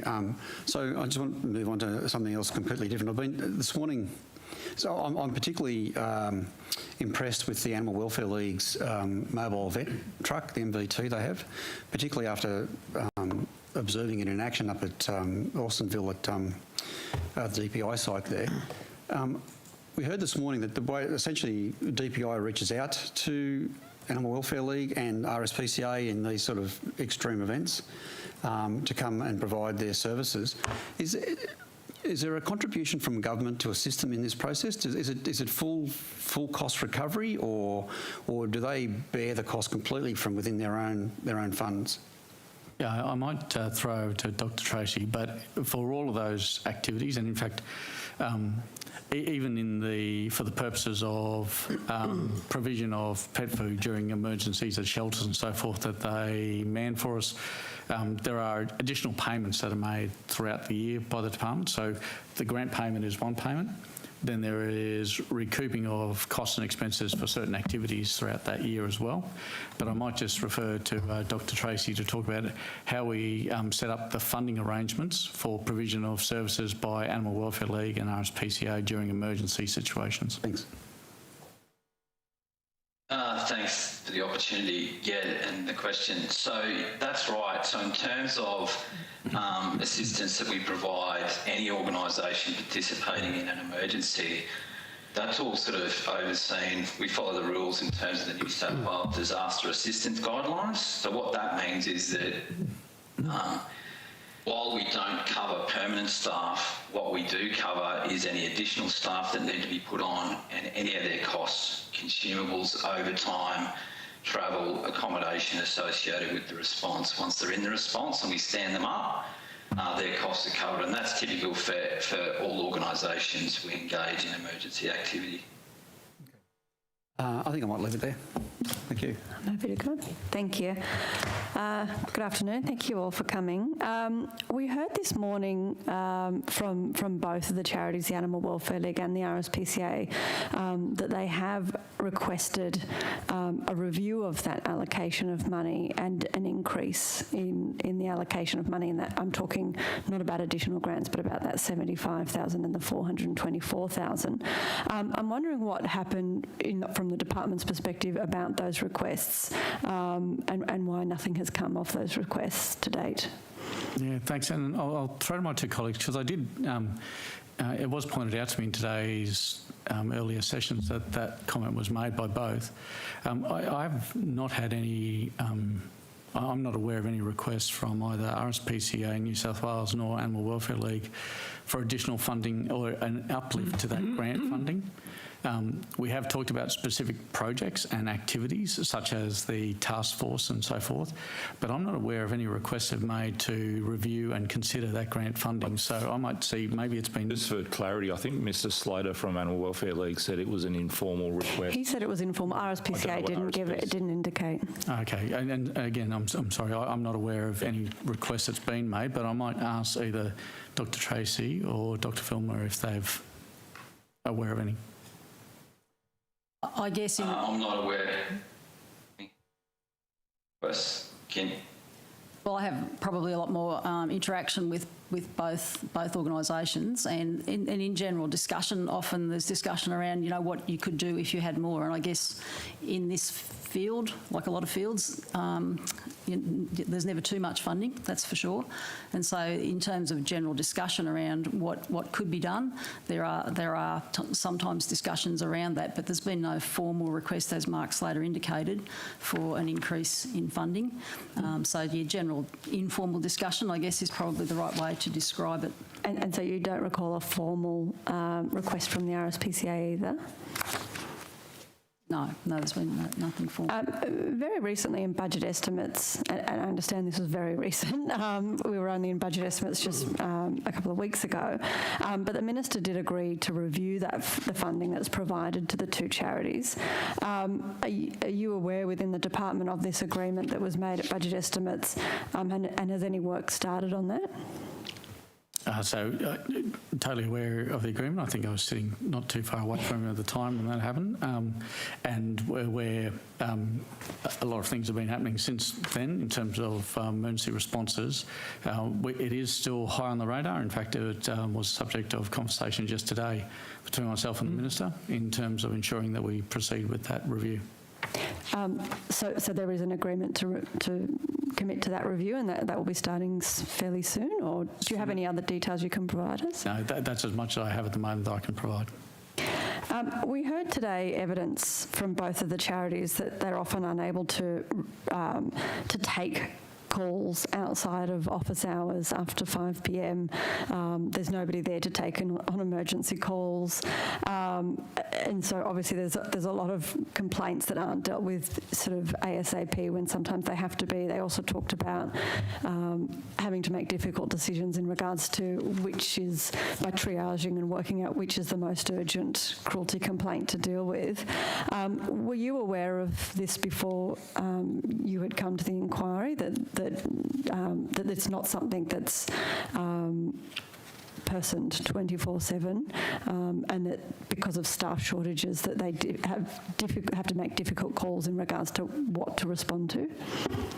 I wasn't, but I might defer. One of my two colleagues might well have been. I did hear that. You go, John. Yeah, sorry, I wasn't aware of that. Ms. Filmer? I wasn't aware that there wasn't, no, but they did indicate that there's a service, it's just that there's not a person on the end of the phone. I'm just also wondering, the other thing we heard a lot about was, and I think that, Mr. Hanson, we've spoken a bit about this previously, is that I know that within the Department of Primary Industries you have a policy that if there's officers going out or people working within compliance within the DPI, that there's a minimum of 2 officers. Both the Rspca and the Animal Welfare League indicated that because of their staff shortages and underfunding, that they often only send 1 person, and that while they're sort of attempting to make efforts to speak with the police and get information and to try to work out whether there's red flags in certain situations, obviously that's will only work in some situations. And so there's always going to be situations where somebody could be walking in as one officer, and we know that there's a link between domestic violence and animal abuse. And we've heard previously from other inquiries that walking into domestic violence situations are some of the most dangerous situations for anybody to walk into. Do you have concerns about the safety of Rspca and the Animal Welfare League officers when they're going in one person because somebody doesn't have a previous criminal history in domestic violence, even if that's the space that they're walking into? I'd always be concerned about any compliance officer walking into a situation on their own, which is why we'd hope that the standard operating procedures that they would put in place would try to mitigate that risk. We are aware of the MOU they have in place with New South Wales Police, which allows them to be accompanied by a police officer for visits that they deem high risk or that they believe to have an element of risk associated with them. But in terms of that standard operating procedure from both Rspca and Animal Welfare League, that's something we continue to encourage them to look at how they minimise risks on that front. But can you sort of see where the concern is that, obviously there's ways to sort of mitigate that risk, but there's always going, it sounds like from speaking to them that they're so understaffed that they can't, they would actually halve their inspectorate, and they're saying that they can't deal with the animal cruelty complaints that's already coming in if they send 2. And that the only time they might have a police officer or send 2 is on those occasions where there is harm identified, which is not a realistic kind of safety measure, given that it relies on the fact that there's forward information coming in, which is very often probably not available. Is that something that has been flagged with the DPI, or that the DPI is considering going forward to make sure that these officers are being able to go in pairs to provide for their safety? Yeah, so I'll ask Dr. Tracy or Dr. Filmer if they've had any more specific conversations. But I mean, the challenge you outlined there is a challenge that all New South Wales government agencies, in this case, those enforcement agencies face. Sorry, is there any other enforcement agency that's only sending 1 officer out to a private home that could be walking into a domestic violence situation? No, but I'm sure if those enforcement agencies decided that they only were going to send 1 person out, they'd also be able to claim that they could get to twice as many cases. Everyone needs to make an assessment about the risk that they're sending their officers out into and the breadth by which you cover. I mean, it's a call that we make on everything, whether it's our fisheries compliance, whether it's our teachers, whether it's our nurses. It's all, trying to get that right blend between the number of employees dealing with the right number of people or the right number of employees to send to a case is ultimately the responsibility of the agency that are hiring and deploying those into the field. Ensuring the safety of their staff should be first and foremost. And so if this is an area of concern for them, there is always the case that they send them out in pairs, they either reduce that caseload or they use more of their funding to actually employ more staff to cover that. That's not a decision that we make. And so if they decided, say, to send 2 officers out and then they were able to attend to half of the cruelty complaints that were coming through, how would the department then deal with the fact that, now half of the complaints that are coming through to the Animal Welfare League and the RSPCA aren't able to be responded to by those charities? Is there kind of like a fallback strategy to help deal with that problem, given that they're already struggling where they are now? How would the DPI step in and help with that? So if there was a conversation that they would bring to us to have a conversation with us, we would always have the ability to have conversations with the third leg of the enforcement with animal welfare in the state, which is New South Wales Police, and about how we could deploy some of the 17,000 odd police officers in the state to assist in coverage. At the moment, I've got to be honest, until this morning's hearing, I was unaware that they were concerned about the staffing levels. As I said, I've had no direct formal approach from either of those animal welfare agencies to us with regards to funding. And therefore, in the absence of any request for assistance with resourcing, I wasn't aware that they were feeling as though they were struggling to keep up with current. And in what the committee's just outlined to me now, they're struggling to keep up with potentially unsafe practices of single operatives going out into the field on their own. So there are other methods of mitigating. It's not just additional people. So whether that be body-worn cameras, which is one tool that we use also as a way of trying to mitigate the risks associated, and which I know we're working on a trial with Rspca and Animal Welfare League to deploy, but there are other ways of also helping reduce that risk. And so I'm assuming that's a conversation that, if these charities did approach the DPI, that would be something that then would be considered around providing more funding was part of that review, so that they could ensure, for example, being able to go in pairs or other concerns that were raised around staffing and overseeing cruelty complaint lines, for example. I'm sure some of that will be part of the context which is taken into account with the review of the grant funding that the Minister spoke to at estimates.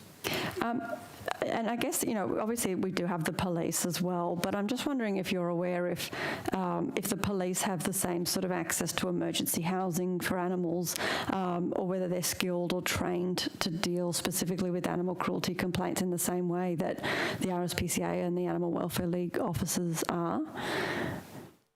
So I might ask Dr. Tracy and Dr. Filmer to comment on this, but in the lead-in, the blend of enforcement agencies we have at the moment really do give us a combination of people that are skilled in handling people who are skilled in handling investigations and evidence, and people who are skilled in handling animals. It's that blend that actually provides some of the strength to the framework of animal welfare compliance in the state. But I might just ask Dr. Tracy, Dr. Filmer, if they want to comment on the expertise or the experience within police and their accessibility or their access to shelter and housing. Thanks, Mr. Hanson. So I think the key point there is that New South Wales Police are available to assist, and they do assist. So there have been complaints when, for example, in regional areas where you may have some shortage or there may be some overwork there, complaints are referred to New South Wales Police. So I guess the main point there is that they're going to be expert in understanding the law, understanding what's required under the legislation, and to be able to take action on that. They do often, seek the assistance of RSPCA shelters and Animal Welfare League in relation for care of those animals. So you sort of see the role of the police as being more of an assistance to the charities rather than, being in a position to actually take full control of these cases and to be able to run it independently? So I think they can, and they do in cases of complaints being referred to New South Wales Police. But at the same time, joint operations are a good thing, and we do see that for animal welfare cases where we've got concerns on risks or there are concerns being flagged. Then New South Wales Police often contribute to joint operations in that case. Thank you. In your opinion, are RSPCA inspectors well trained and capable to respond and investigate animal cruelty matters? Yes, and hence why they're authorised to be able to do so. So in that case, would you support them retaining that function and independence of actually upholding the Prevention of Cruelty to Animals Act? The current model provides a robust structure for compliance in the state, yes. And you feel that it's being done, it's a job that's being well done by the current charities? Yes, and as you'd be aware, it's a model that's replicated across most states and jurisdictions. Thank you. I've just got one more question in regards to the mobile vet truck. We did also ask the Minister at the budget estimates if he would look into funding for that. Do you have any updates on where that might be up to, or have you heard of anything? No more updates on that, sorry. That's all right, thank you.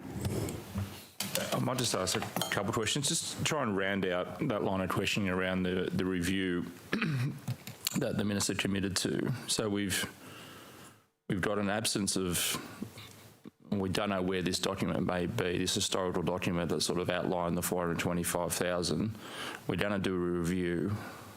At what point do we give up trying to find that missing document and just, as part of this review, I guess, establish some sort of policy or ratio or methodology in assigning funding to these two ACAs, or is that going to be part of the review where you actually develop a formula? So my expectation is we start from what is the purpose for the grants, what have they been used for in the past, and how adequate is that level of funding for the outcomes that have been obtained. Just going more broadly to reporting, we've heard a lot of testimony today and through the submissions that people don't believe there's enough transparency in the reporting of these two ACOs. Do you see something at a departmental level more than we do or the general public does? Because if you look at, or do you just get the same fluffy document that we get, that you can download off the website with some pretty pictures of dogs and smiling cats and a few rough figures? Do you see more detail than that? Yeah, and I'll get Dr. Filmer to talk through it because we certainly don't see a fluffy document, and we have an MOU with both organisations that outlines the governance and the reporting framework, but I might hand over to Dr. Filmer. So the ACOs submit an annual report to the Minister, and that report comes initially to the Animal Welfare Unit within DPI, and we cross-reference and check that document to make sure that they have provided the information that's required for them under the regulation. So that does have more detail in it than the glossy document that's put out to the public. But there is some information in that document that I would think is of a confidential nature in terms of people's names and details and things like that. So yes, we do get to see the responses that the organisations make to the legislation or regulation requirements that are quite clearly specified. Okay, and does that differ for the different grants? So is there a different set of requirements for that 425,000 compared to the puppy farm task force? This is purely an annual report that goes to the Minister. Okay. So if this committee asked to see the findings or that annual report that detailed how successful that puppy farm task force was, or you would be able to provide the committee that, perhaps with some redactions, or obviously we don't want personal names or people being prosecuted, but would we be able to see some of that data or an example of what reporting goes to you? Yeah, certainly. And I think actually in estimates 2 weeks ago, we were able to go through the month-by-month breakdown in terms of number of initial inspections, repeat inspections, the number of PINs, the number of prosecutions on a monthly basis for the task force. That information's, pretty typical of the regular reporting we get. Okay. And there has been suggestion that a more detailed reporting be prescribed in the legislation for, I guess, public consumption. Would DPI find that objectionable in any way, or do you see any issues with that outside of the personal details potentially being redacted or not included? Does DPI have a view on legislating or regulating a more prescribed set of reporting requirements that is open to public viewing? I think both the enforcement agencies and ourselves would welcome the opportunity for a more standardised reporting framework to the general public, and I'm sure regardless of whether it was legislated or not, there'd be ways in which we could do that going forward. Oh, thank you. I might pass to Ms Boyd and then... Thank you, Chair. I think you stole some of my questions, Chair, but I will... Just trying to get us out earlier. Good afternoon. So just back on that $424,000 then, which has been the same for, 15 years or however many. Yeah, I think 2008 might have been the first year. Really? Yeah. Okay. Has it ever been increased by CPI? Not that I'm aware of. So nothing at all, just every single year it's the same amount? That's my understanding. And this review into the funding, when was that set up? 2 weeks ago at estimates. Right, okay. And so the way in which the funding, so I think it's a total $533,000 grant funding. Mm-hmm. It's been static since 2007-2008 financial year. Mm-hmm. But the broader agreement, which there might have been CPI increases on, goes back to 1997, from what we understand. Right, okay. So I can provide a little bit more information on the history. Yes, please. So I found a document here. So we've got back in 2005-06, the grant was $212,000, and it was doubled in the 2005-06 year to assist RSPCA in moving to its headquarters in Homebush Bay, which coincided with the RSPCA embarking on a $40 million statewide shelter redevelopment program. So that's about all the information we've got on the history of the grant. Okay, that's very interesting. Thank you. So I guess it's good that we have a review, but it's also, a cynic would say perhaps it was a little bit unnecessary, given that when you look at the fact that we have these two organisations being responsible for a large part of the government's enforcement work, seeing this as a grant instead of funding for an essential purpose was perhaps always a little bit of a misstep. Was there, in your time, Mr. Hanson, with the department, has there ever been a suggestion that a different type of funding be applied when it comes to RSPCA and AWL? So no is the short answer, but the longer answer is the fact that I've never actually had either agency approach me with a request for funding. And in the absence of a request for additional resources, we've assumed that both organisations, because remember, both RSPCA and Animal Welfare League have chosen to put their hand up to be an approved enforcement agency under the Act. So in the absence of them coming forward to us and saying we're not adequately resourced to be able to do this task, we've always assumed that they see that there's merit and alignment between what they raise money for and the part of their being able to deliver against those objectives of their organisations is to play that enforcement agency role. It has been a very effective mechanism for delivering of that enforcement. and is a model that is replicated although with variations across different states. And so I guess that's the reason why we've never actually sat down with them and said, hey, this money, $425,000 out of what is anywhere between a $7 to $9 million spend that they do on enforcement and compliance. And again, we're just referencing Rspca here, but I'm sure it's a similar story of similar scale for Animal Welfare League. Has never actually been a conversation, because we've seen, and in fact in previous hearings I think there might have even been evidence provided, that they see it as a way of assisting them in drawing the resources and the funding that makes up their $80 to $90 million spend over the course of a year.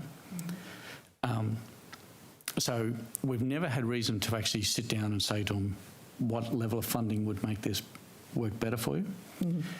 In fact, I've never had them come to us and say we're struggling to deliver compliance activities. The conversation we have had around funding was when we identified the need for a specific targeted activity on something, which was puppies, and we went to them and said, if we were to purchase an additional activity, could you deliver it and what would the cost be? And they came back with what a model would look like, and we funded that. When it comes to the remainder of our criminal laws in New South Wales, successive governments have sort of scrambled to outdo themselves in terms of funding funding to an extent where no crime goes unanswered, or there's a real drive to ensure that the police are given whatever resources they need in order to track down criminals.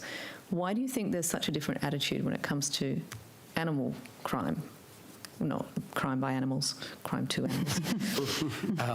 And either could be investigated. But it's probably more the fact, as I come to, the enforcement agencies, as far as I'm aware, have never come to us and said we are struggling with resources to be able to fulfil our duties of enforcement and compliance. But as a government, surely you'd be looking at the outcome. So, for instance, you would want a service that was 24/7, that was available 24/7. You'd want a service that was not having to make difficult decisions between types of, cruelty to prioritise first. Why hasn't that been the goal that funding has been sort of based around?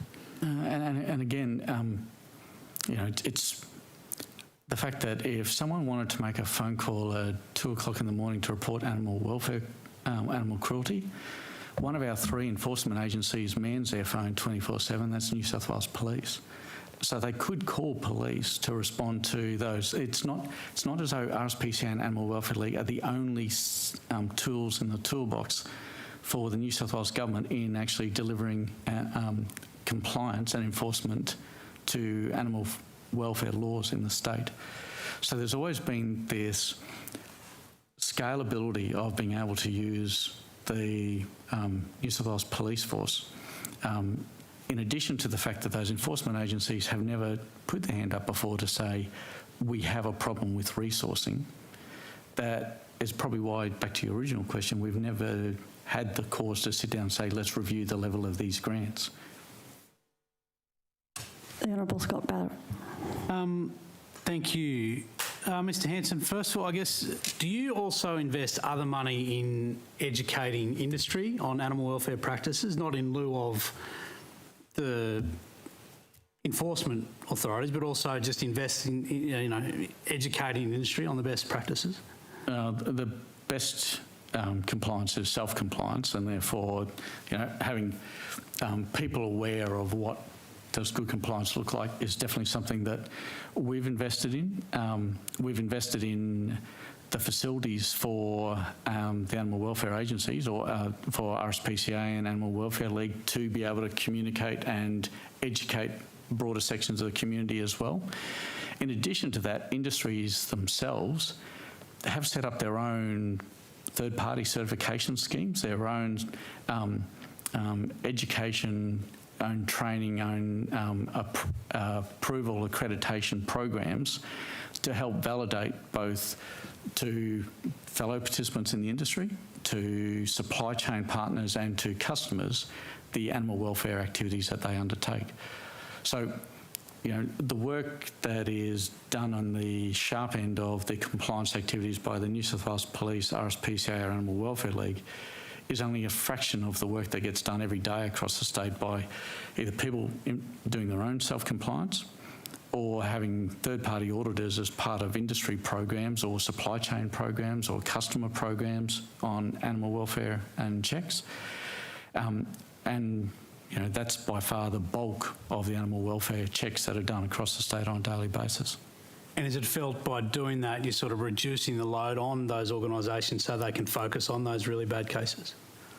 That's the theory, and that's how that's hoped to work, is the fact that there's, the more that we have people undertaking their own self-compliance or that their supply chains are undertaking compliance checks, it means that those rare cases of breaches are able to be escalated, and that's where the best utilisation of the resources of the New South Wales Police or Rspca or Animal Welfare League are put. I might have one for each of you. I suspect this will go to Dr. Tracy, but we've had a few people in this inquiry suggest that complaints made about RSPCA are then investigated by RSPCA in a way they're marking their own homework. Is that the case at the moment, and is that something being looked at to be fixed under new legislation?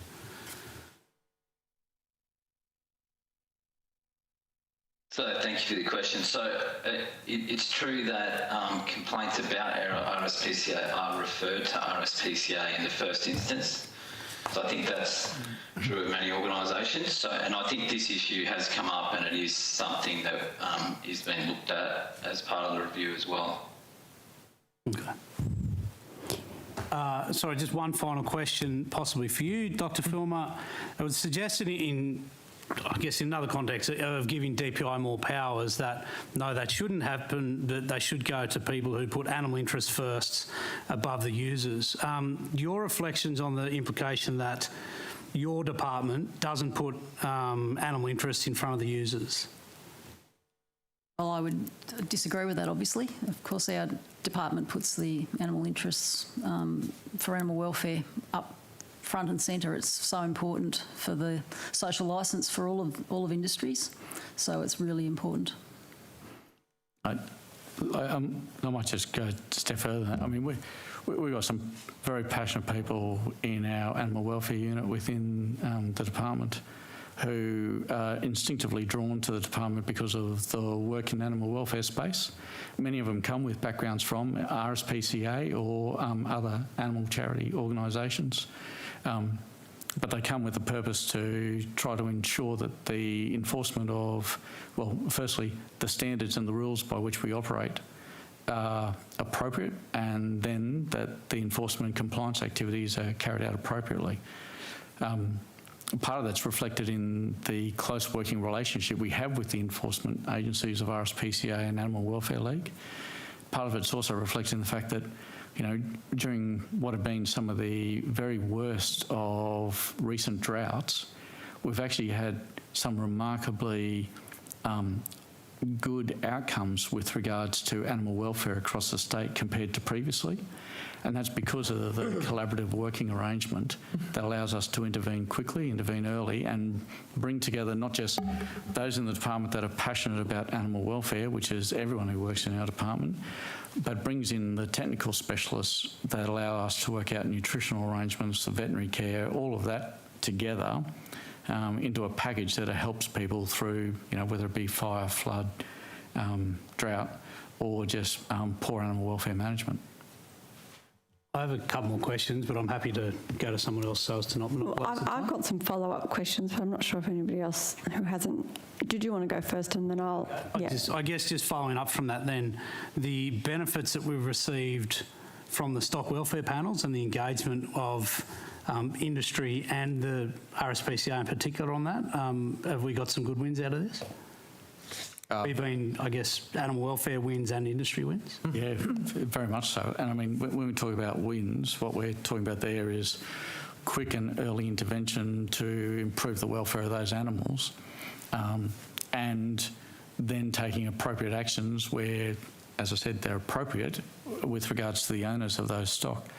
And I guess the stock welfare panels are a great example of where bringing together all of the parties who have an interest in good animal welfare outcomes, and so it's not just Animal Welfare League or RSPCA. It's actually police, it's actually LLS, it's DPI, it's New South Wales Farmers. All of those around the table to help use local knowledge, use technical knowledge, use animal knowledge to come up with a fast and effective intervention to deliver an outcome that, on the other hand, we would be waiting until there was a breach, at which stage we would need to be intervening, and that's not as good an outcome. Mr Primrose? Just quickly so I can clarify. Do you provide oversight of the compliance and enforcement actions of the approved enforcement agencies under the Act? Yes, via an MOU with both agencies. Specifically, what does the MOU provide? So it provides a number of pieces, and I can give you the sort of the outline of them here. How about, can we get the MOU tabled? Yeah, definitely. So, but as you'd expect, it covers the governance arrangements, what their policies and procedures need to be, the communication requirements, the training responsibilities to ensure that inspectors are trained appropriately, and then a review process for that MOU. Okay, who actually does that oversight within your agency? That in the first instance is done by our Chief Animal Welfare Officer, Dr. Filmer, and then ultimately comes up for me for sign-off. Okay, so there is actually a written report that details that? Yes. Are these actions reviewable by anyone? For instance, this morning when I was asking questions, I note that by far the number of compliance and enforcement activities by, for instance, the RSPCA were written notices. Is the outcome of that reviewable? For example, if I received a written notice, could I seek the advice of the Ombudsman? I might ask either Dr. Tracy or Dr. Filmer if they have an initial response to that. The advice that we've been given, I'd say, John, we're having a time delay. You can go, Kim. The advice that we've been given at the moment is that RSPCA doesn't fall under the Ombudsman, but it is something that's being considered as part of the Animal Welfare Reform Review. Okay, so it may eventually fall under as a reviewable act by an agency such as the Ombudsman. Yes. But at the moment it isn't. That's the advice I've been given. Even though it does and can prescribe penalties under an Act of Parliament. Okay, thank you. I just have some follow-up questions. Take that one on notice and come back to you with some more details. I'd be very interested and very grateful if you would. Yeah. Thank you. Sorry, Mr. Hanson, I didn't hear you there. No, sorry. And I think there might be some confusion in our answer around a complaint about the activities versus a complaint about the infringement notice so we might just come back and clarify that for you in terms of that. That'd be wonderful. Thank you. I just have a couple of follow-up questions from the questions that were put forward by Ms. Abigail Boyd. I know, Mr. Hanson, that you said that the authorities haven't come to you with any concerns around the funding model and the upholding of the enforcement laws. I'm just wondering if the DPI had made any proactive efforts to actually assess the charity's ability to uphold these laws, and if not, why not? Well, we certainly do when we look at their statistics for number of calls received, number of follow-ups, number of actions taken and what those actions have led to. And there's been no time that we've had cause for concern about the level of activities that have been delivered by those agencies.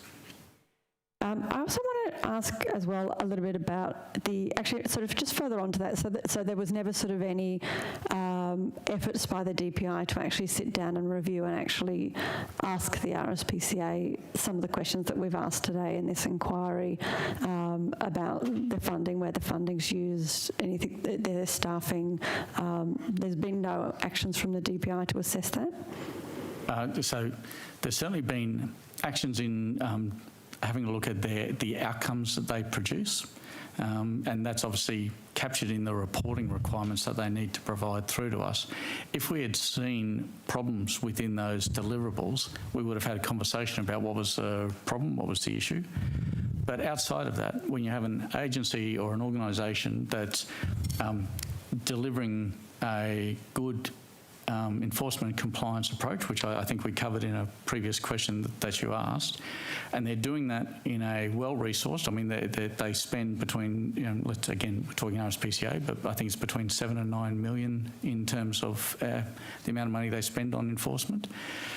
It would appear to us that they are appropriately resourced to be able to do the tasks that they've put their hand up to do, and that they're delivering the outcomes that we would expect of them to be delivering to. The other thing that we've talked a little bit today is about the fact that the police are also an enforcement agency. Are you aware of any cases where police stations have actually refused to take calls of animal cruelty or have referred people back onto the RSPCA or onto the RSPCA as a first instance? And if you'd heard about this happening, would this concern you?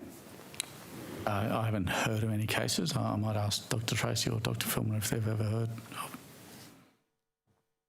I haven't heard of any cases like that. I guess, it does work in reverse, as we sort of flagged before, in terms of complaints that come in to RSPCA. They do get referred and actioned by New South Wales Police. I think we've got 151 of those in the last financial year. Thank you.